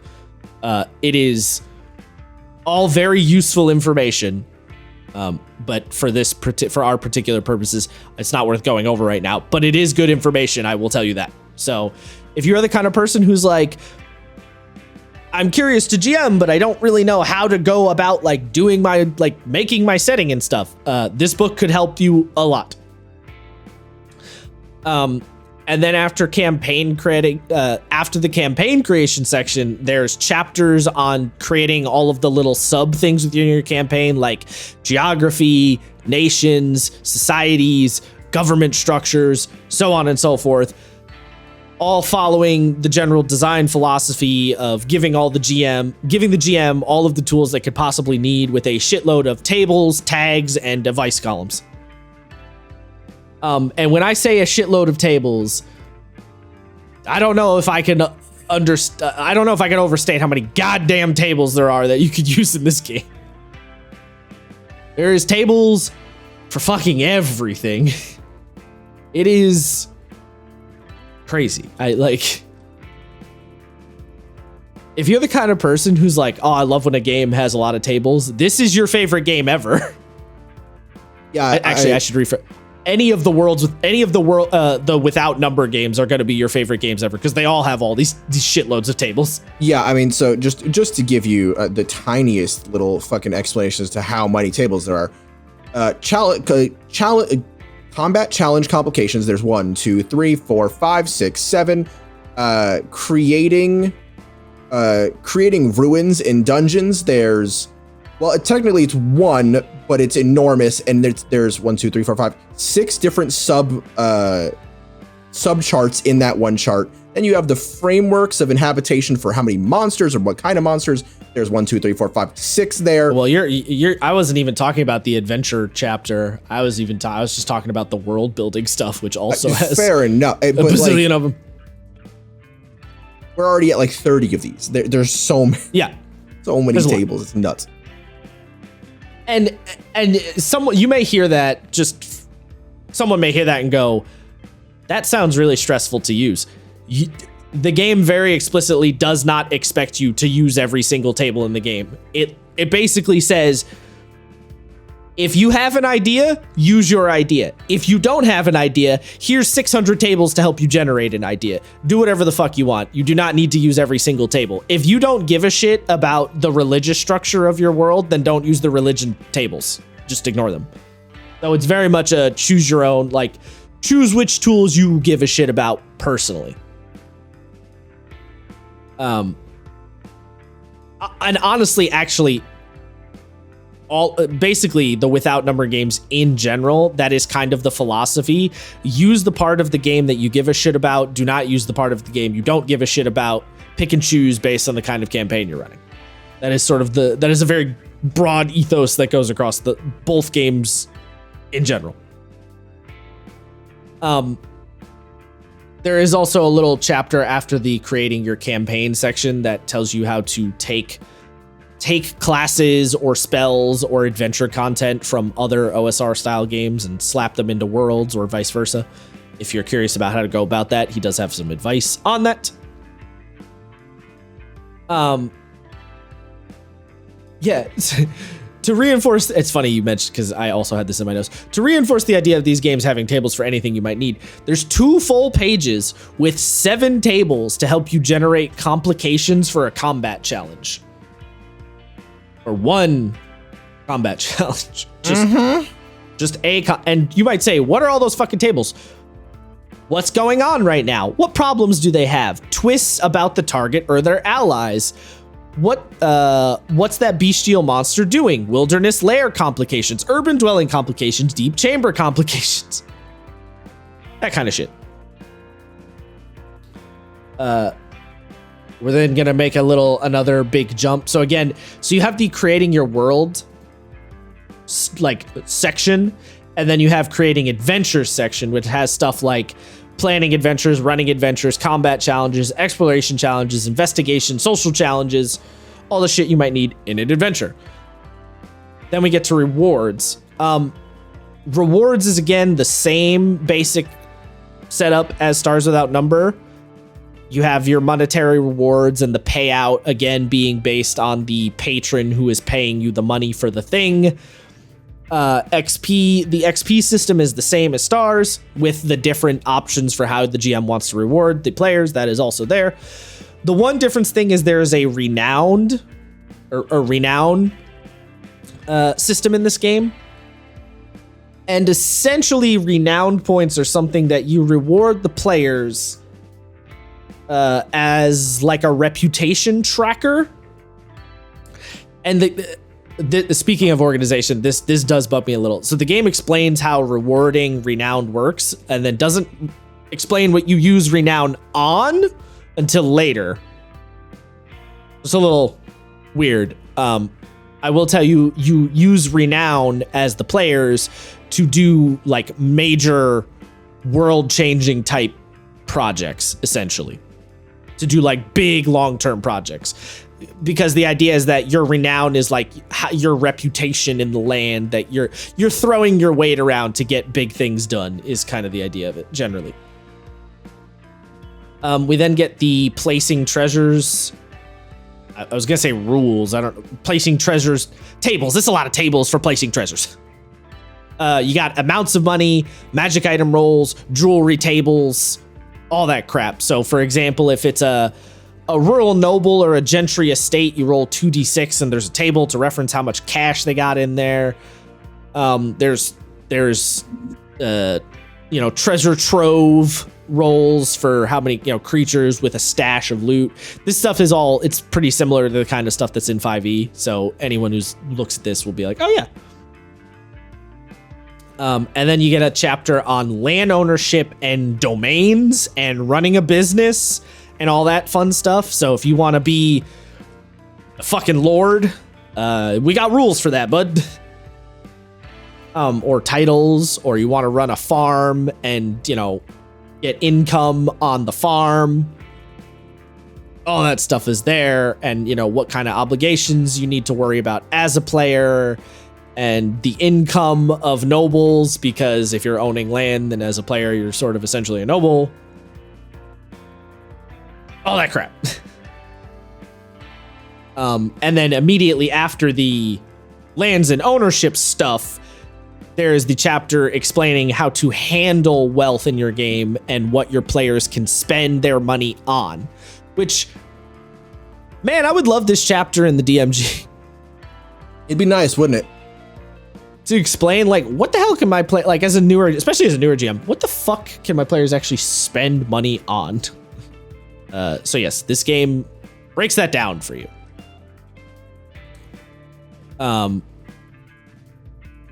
And then magic items. This is where we get to the magic items.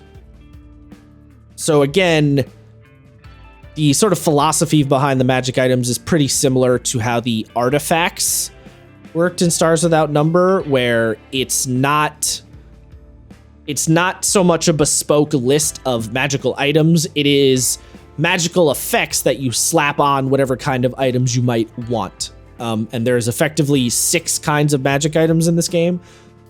You have armor and shields, calyxes, I think is how you say that word. I'm not 100% sure on that. It's a Greek word. It's an old Greek word. Grimoires and exemplars, devices, elixirs, and weapons. Armors and shields are pretty self-explanatory. Calyxes are crystallized spells trapped in a small physical token. Just looked it up. Apparently it's calyx. Calyxes? Okay, calyxes. Yeah, not... See, because I would have thought calyx, but... Calyx? Calyxes? Fucking any Greek word that has a Y and an E at the end, I'm like, who the fuck? I mean, yeah. So calyxes can be stuff like spell scrolls, for example, or it could be like a wand that fires off like a spell or like a magic orb. Grimoires and exemplars. Grimoires are spell books, and exemplars are magical items that have magical value. So like you could sell them for money, but you can also use them to fuel a magical working. So if you get an exemplar that's worth 50,000 silver pieces, you could use that to build your magic wizard portal that would cost you, 50,000 silver pieces or whatever. You can use the exemplar for that. Devices covers your like trinkets, your other random magical gugas, and elixirs is elixirs, potions and shit. There is one exception in terms of the magic items. There is a bespoke list of magical devices, but as you might imagine, the game says, here's a list of magical devices. This is just some examples. You can make your own, of course. For armor, you have some tables to determine the AC bonus, the amount of special abilities, and the armor type, followed by a list of special abilities. You could have also a section, there's also a small section at the end about how to craft magical armor. Or handling crafting magical armor. And in terms of, actually, I'm just gonna, for funsies, no, Google, I want a D100. Oh, you're not gonna let me? No? Cool. No, not a, what? I just wanted to roll one D100. Game? I said game. I guess website. It's got the same energy as calling people chat nowadays. 82? It does. All right, 82. Transient. So as one little example effect that an armor could potentially have, transient. It can vanish from its wearer or return to their person as an on-turn action once per round. It appears if they fall unconscious or die. So you can, put your armor in the meat dimension to hide it. After armor, it gives you the grimoires, exemplars, and how did you say it? What was it? Calyx. Calyxes. These basically, it explains, what they are, because not everyone's going to know those words, obviously. And then it tells you how many spells they have stored in them and of what level. And then a couple of various values that an exemplar might be worth. So if you might have a major exemplar worth 20,000 silver pieces, for example. So if you had a magical working that was 50,000 silver pieces, you could use the 20,000 exemplar towards that, and then there would be 30,000 left over that you had to come up with. That's the exemplars are just, money, basically. But they're money for magical bullshit. And then you get the magical weapons section, which basically follows the same flow as the magical armor section, with the exception being there's a little chunk at there's a page at the end for handling cursed magic items. And just for the lulls, let's see, is there not a table on the, there it is. Just for the lulls, let's roll a magic item effect. Or a magic weapon effect, I should say. 13. Bloodthirsty.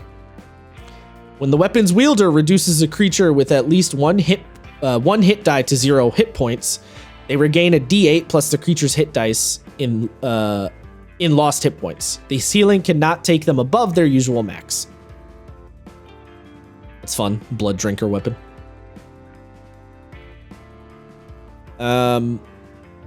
And then after the magic items, you have the magic devices. Or after the magic weapons, sorry, you have the magic devices. Like I said, this one is actually a bespoke list. But again, it is an example list. And, it has magical, a magical lyre, or a weird fucking a lens of the polychrome lord. What the hell does that even? The polychrome lord? What? It's a small lens that lets you concentrate a beam of lethal jewel-colored radiance. It lets you fire a fucking laser beam. Sick. For 5d6 damage to a single target within 300 feet. Nice. It's a once a day. It's like an auto kill on most things once a day. It is, yes. That's a stupid. And it's like, and you can use it more than once a day. There's just a 1 in 4 chance that it explodes. But like, yeah, you can just look at someone, literally point to them and say delete, and then they delete. Like, there's no. Yeah, a lot of people will die from that. You do get an evasion save.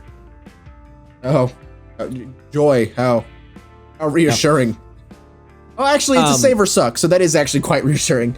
yeah. I mean, yeah. It's a pirate. What are those? What's the thing? It's a looking glass that fires a laser. Yeah, I imagine it like the weird glasses from National Treasure. I don't think I've ever seen that movie. That's one of Nick Cage's best movies. I mean, fair enough. All right, let's go on the list of things we got to watch. It's going on the list. But yes, there's lots of fun magical devices that cover, your trinket type items in 5e. And then lastly, there is the elixirs page, which will give you some tables on determining the form of the elixir, quirks of his appearance, and its potential effects. When I say form of the elixir, because it doesn't have to be a potion bottle, it could be bottled vapor, a breathable token, an incense stick, an inhaler, an injector, ink charm, jarred salve, liquid potion, pill, or preserved edible. So, it doesn't necessarily have to be a potion. And then there's a big list of effects. Let's roll another D100 for the lulz. I got an 82. Soul Sight. What does Soul Sight do? If applied to a creature's eyes, this potion causes their vision to become hazy and indistinct, too blurry to read exact text or make out any details, more precise than facial features, although not so much as to hinder their fighting ability. They are able to see living or animate entities as glowing colored outlines, however, regardless of the ambient light or other invisibility, and can identify specific individuals by the details of the image. The glow tells the user the subject's current mental state as described in 1 or 2 words. The sight lasts for 6 hours until the user rinses their eyes. I was going to say, Soul Sight, I'm willing to make you a bet on what it does. That's not exactly what I would have guessed, TBH, but yeah.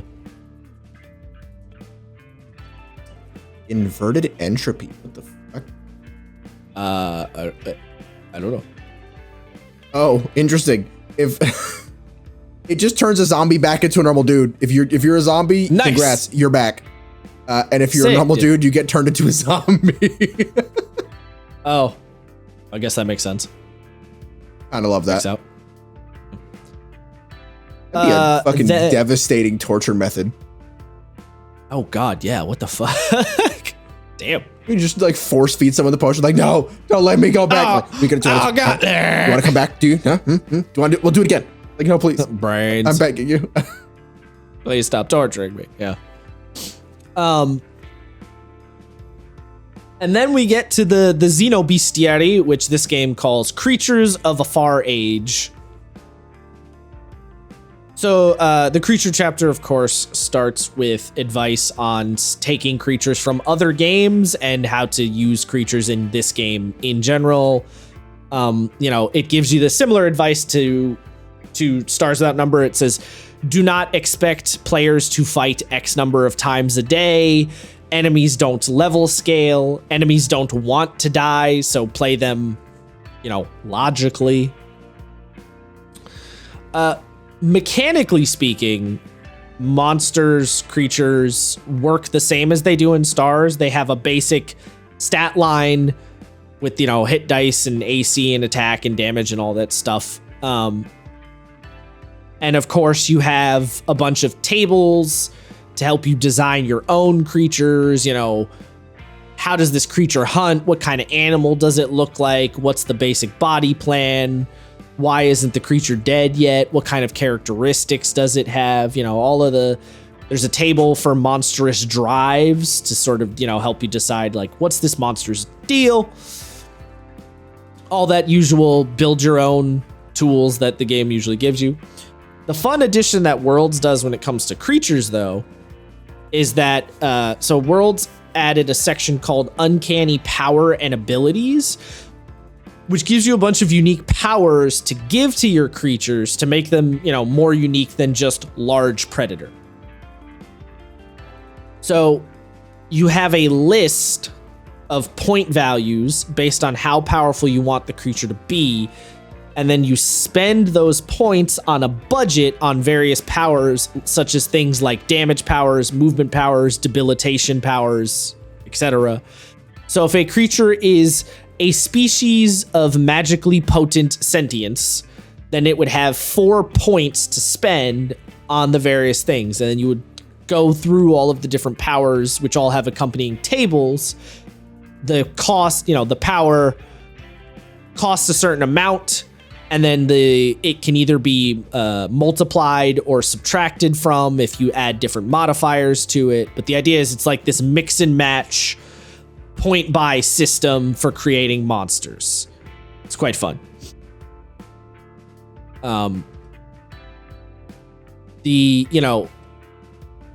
Essentially, because stat lines are very basic in this game, and you're not, Stars Without Number assumes that you were doing a lot of like fighting random dudes with guns for the most part, because sci-fi game, you're not necessarily fighting weird magical dragons or undead or anything.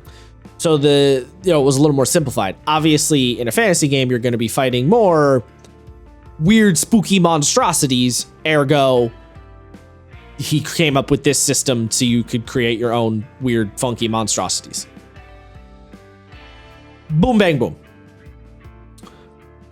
And then there is one. So like, that is, adds on top. In terms of the monsters themselves, or the creatures themselves, I should say, he did add one little, like, mechanical bit, which is, so you have the reaction rolls and parlaying with creatures, which was, already there. But he added, and morale checks, which you already had. But he added the instinct rolls. So essentially, a creature has an instinct score, and they make an instinct check. So the GM makes an instinct check for the creature either before or during the fight to determine if the creature acts rationally or not. The game gives you a list of example. So like, it gives you a list of tables that you can roll on for irrational things that type of creature might do. And the basic idea of the basic idea of this mechanic is like giving your PCs another way to deal with combat that isn't just kill them till the end, as this game tends to discourage just straight up murder fest for no reason type behavior. So the idea is the creature has a score. You roll a d10. If you, I think it's if you beat the, oh god, is it high? Is it low? You have to go over. Rolls a d10 to do through the GM. Okay. Oh no. I think it's if you beat it. You roll a d10, you check against the creature's instinct score. If they fail the check, they do something like instinctive and irrational.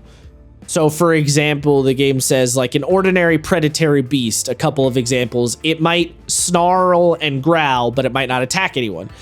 It might attack the last enemy to have hurt it. It might panic and make a morale check. It might take a bite out of a downed enemy. So the idea is they're doing something, they're not necessarily standing there with their thumb up their ass, but they're doing something kind of stupid.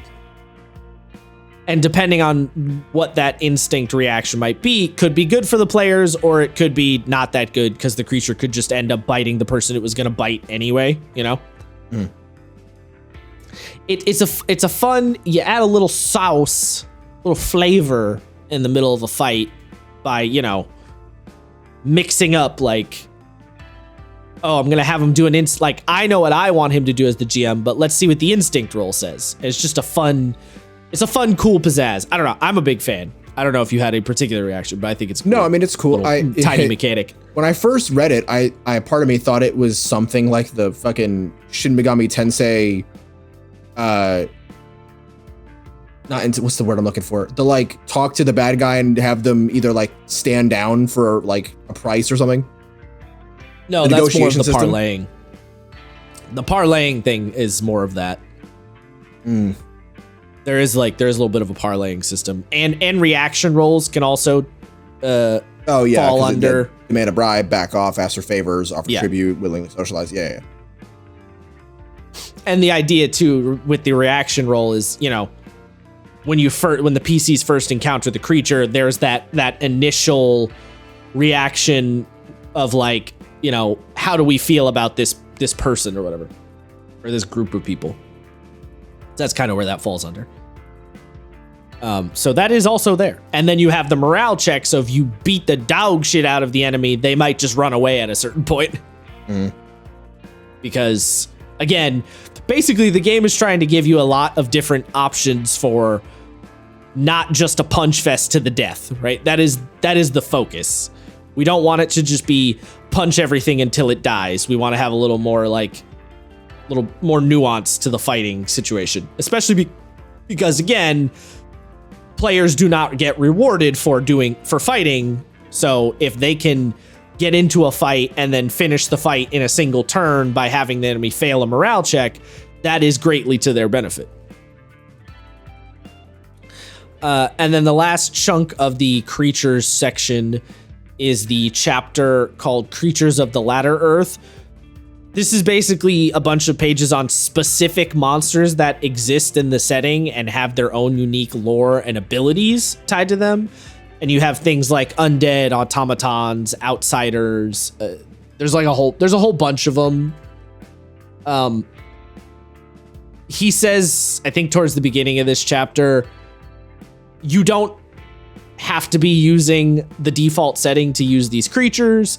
If you would like to just steal these creatures and slap them in your setting, fucking go for it, chief. You know, I'm a book, not your mom. But yes, there are a bunch of, if you're curious, if you looked at the creature builder section, you're like, I'm not sure how to use this. Look at the Creatures of Latter Earth section and go through some of the example monsters, and there will be some, you know, suggestions on how you can think about mixing and matching and doing stuff with those guys. And then we're gonna get to and then we're on the last section / chapter. I don't know what to call it, because like there's the big large chapter headers and then the smaller ones underneath. I never know how to phrase it. But anyway, the faction turn and the major projects.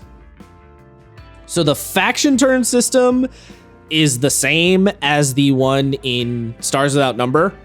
Obviously, it's flavored differently. You're not sending, instead of cyber ninjas, you have a cohort of wizard warriors or whatever. You're not sending a lot of cyber ninjas after people. You're sending a spy master instead, or shapeshifters, because fantasy things. Right. But other than that, yeah, it is the same faction turn system. The factions do the thing, they spend the money, they have their assets attack each other, attacking assets eventually deals damage, so on and so forth. Isaiah, you'll be very happy to know fac creds got changed. Oh, thank the fucking Lord. It's now just called treasure. Thank God. Yes, you have a treasure value instead. Which, yeah, I just thought that was funny. The one thing I do want to mention very briefly in this last chapter here is that he did add the major projects system. And this is, like I was saying before, this is essentially the players want to do a big long-term project that will have a palpable and large effect on the game world. This is where renown comes in. So the basic idea is that a major project costs a certain amount of renown to get completed, representing the PC's adventuring and making a name for themselves. There's a formula to determine the renown cost, and then the PCs do whatever adventuring the GM determines might be necessary to do the finishing touches. And then, time passes and you complete the project. And the adventuring could be something as simple as like, oh, we want to do this project. Well, you need to go talk to the Baron. Okay. Players set the thing up, they talk to the Baron, and then the project is underway. The equation is you determine the probability of the project. So if it's plausible, improbable, or impossible. Then you determine the scope. So is it going to affect a village, a city, a region, a kingdom, the entire known world? Then you determine if there's any oppositions to the project. So like, for example, if it was a plausible project, that would be difficulty 1. But if you wanted it to affect a whole city, that's times 4. So it'd be 4 points of renown. And if there were a couple of minor figures in your way within the city, that would be times 2. So 8 points of renown. So you would need 8 points of renown to spend, or you don't even spend it. You just have to have it to utilize it. Or maybe it does. Does it get spent? Now I'm second guessing. I didn't think it does, but maybe it does. Either way, you need 8 points of renown to get it done. There are a couple of ways to make the project cheaper, such as throwing money at the problem. You can just spend a shitload of money to gain renown points. You just do the thing where you rock up in the city as ballers and drop fat stacks and everybody loves you. You can build up institutions to make everybody love you, like, build an orphanage or whatever. Or, you could, as the game puts it, nullify the opposition. Kill them. You don't have to kill them, but, the game says either through gold, persuasion, or sharp steel, the PCs can end the opposition of those powers who stand against their ambitions. So, by killing. Maybe. That might be the move. Depends on how you're feeling morally. But, playing morally gray or evil characters in this game would be, not out of the question. I'm going to go by the tried and true morality of best avatar Kyoshi and just say murder anyone you don't like. Kill them. You don't love them, kill them. Don't deal with their bullshit. And then you just get some sections on like magical projects specifically and how major projects would interact with the faction system, because obviously if you're doing a huge city changing event, that's probably going to affect the factions, and they are probably going to notice in some capacity. And that's pretty much where we get to the end of the core rule. I mean, we do also have, there's some rules on building construction and hirelings and buying like armies and soldiers and stuff. But those are brief, nothing special there. That is the end of the core game. And then in case anyone's curious, because like I said at the beginning, there is the free version of the game and the deluxe version of the game.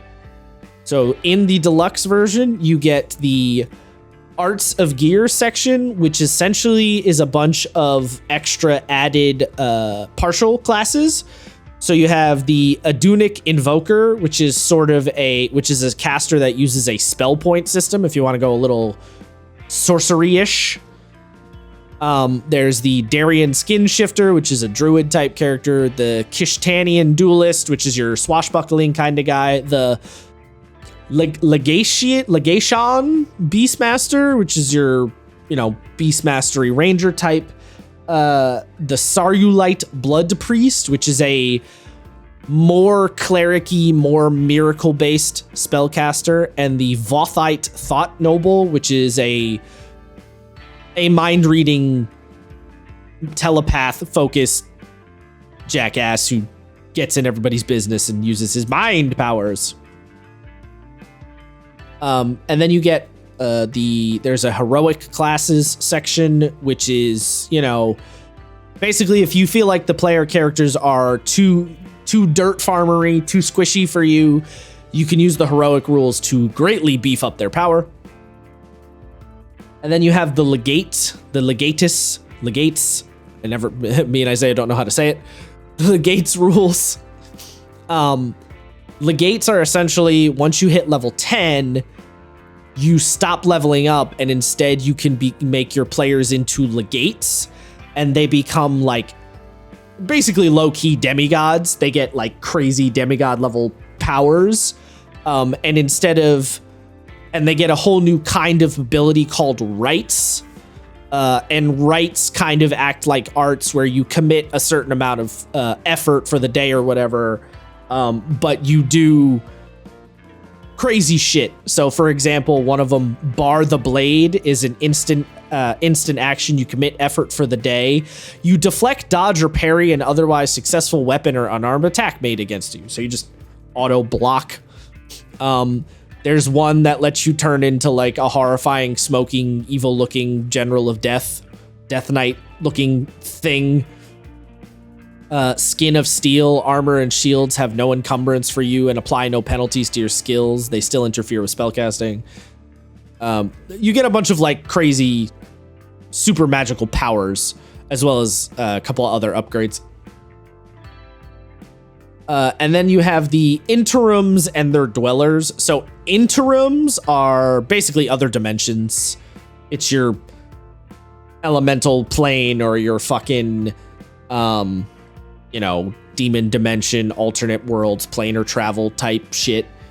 You'll be happy to know, Isaiah, there are rules for summoning eldritch entities.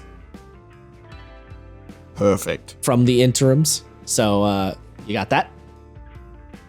And then the last chapter is additional GM tools, which the title speaks for itself. It is additional GM tools.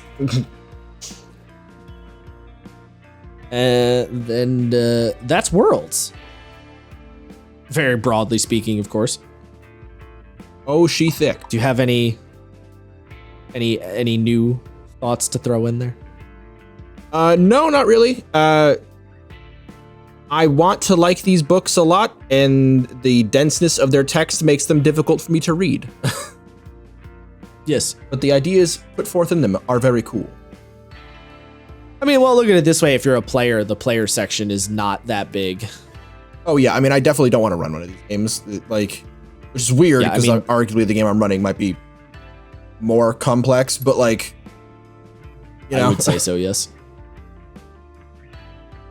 Yeah, I mean, basically, if you're a player, if you don't care about magic at all, you basically have to read about 50 pages. If you care about magic, you have to read about 80 pages or so, maybe a little bit more than that. The other 300 some odd pages is GM stuff, basically. A lot.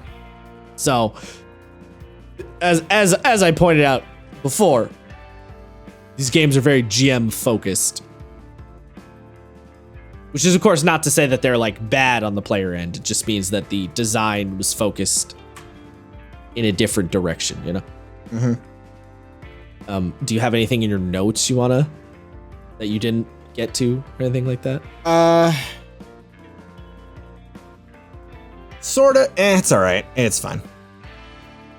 But well, we're already at like 2 hours and 10 minutes, 15 minutes. It's all right. Like, it's nothing that you didn't cover.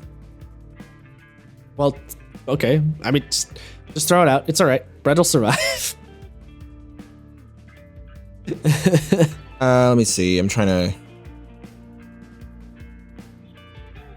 No, we talked about like the different things, the way the arts work, like that bit. Yeah, no, there's really not much. I mean, you kind of covered most of it. That was the goal. My recommendation: everyone go out and fucking buy this game, or buy Stars, or buy Cities if you want the Cyberpunk one, or soon in the future buy Ashes without number if you want the Post-Apocalypse one. It's good shit. Yeah, I mean, definitely support the artist. Support the Mr. writer. Crawford. Yeah, support Mr. Crawford. Not the Jeremy, the Kevin. Yeah, support Kevin Crawford. He's a cool dude. That's it. That's all I got. He's a cool dude. I'm tired. Okay. And you can support us. Just leave a comment. Tell us how nice we are. That's all I ask. Yeah, I appreciate that. Yeah. Goodbye. Actually, I do comment this if you can. I actually am kind of interested to see what we sort of went over them basically what they are, like your character combinations and the shit that you would run with the like partial character stuff. Because I was telling Josh, I like with Stars, I immediately was like, oh, I want to play like a cool expert tactical sniper dude. This one I can't really figure out what I want to play, so I want to see what you guys think. I know I find that very strange to me, but look, sometimes the inspo hits you at the right time. You know what I mean? I mean that's fair. Yeah, that's true. All right. Well, in the words of Geese Howard, goodbye forever. Doesn't he say die forever? He does. Yes, he says die forever.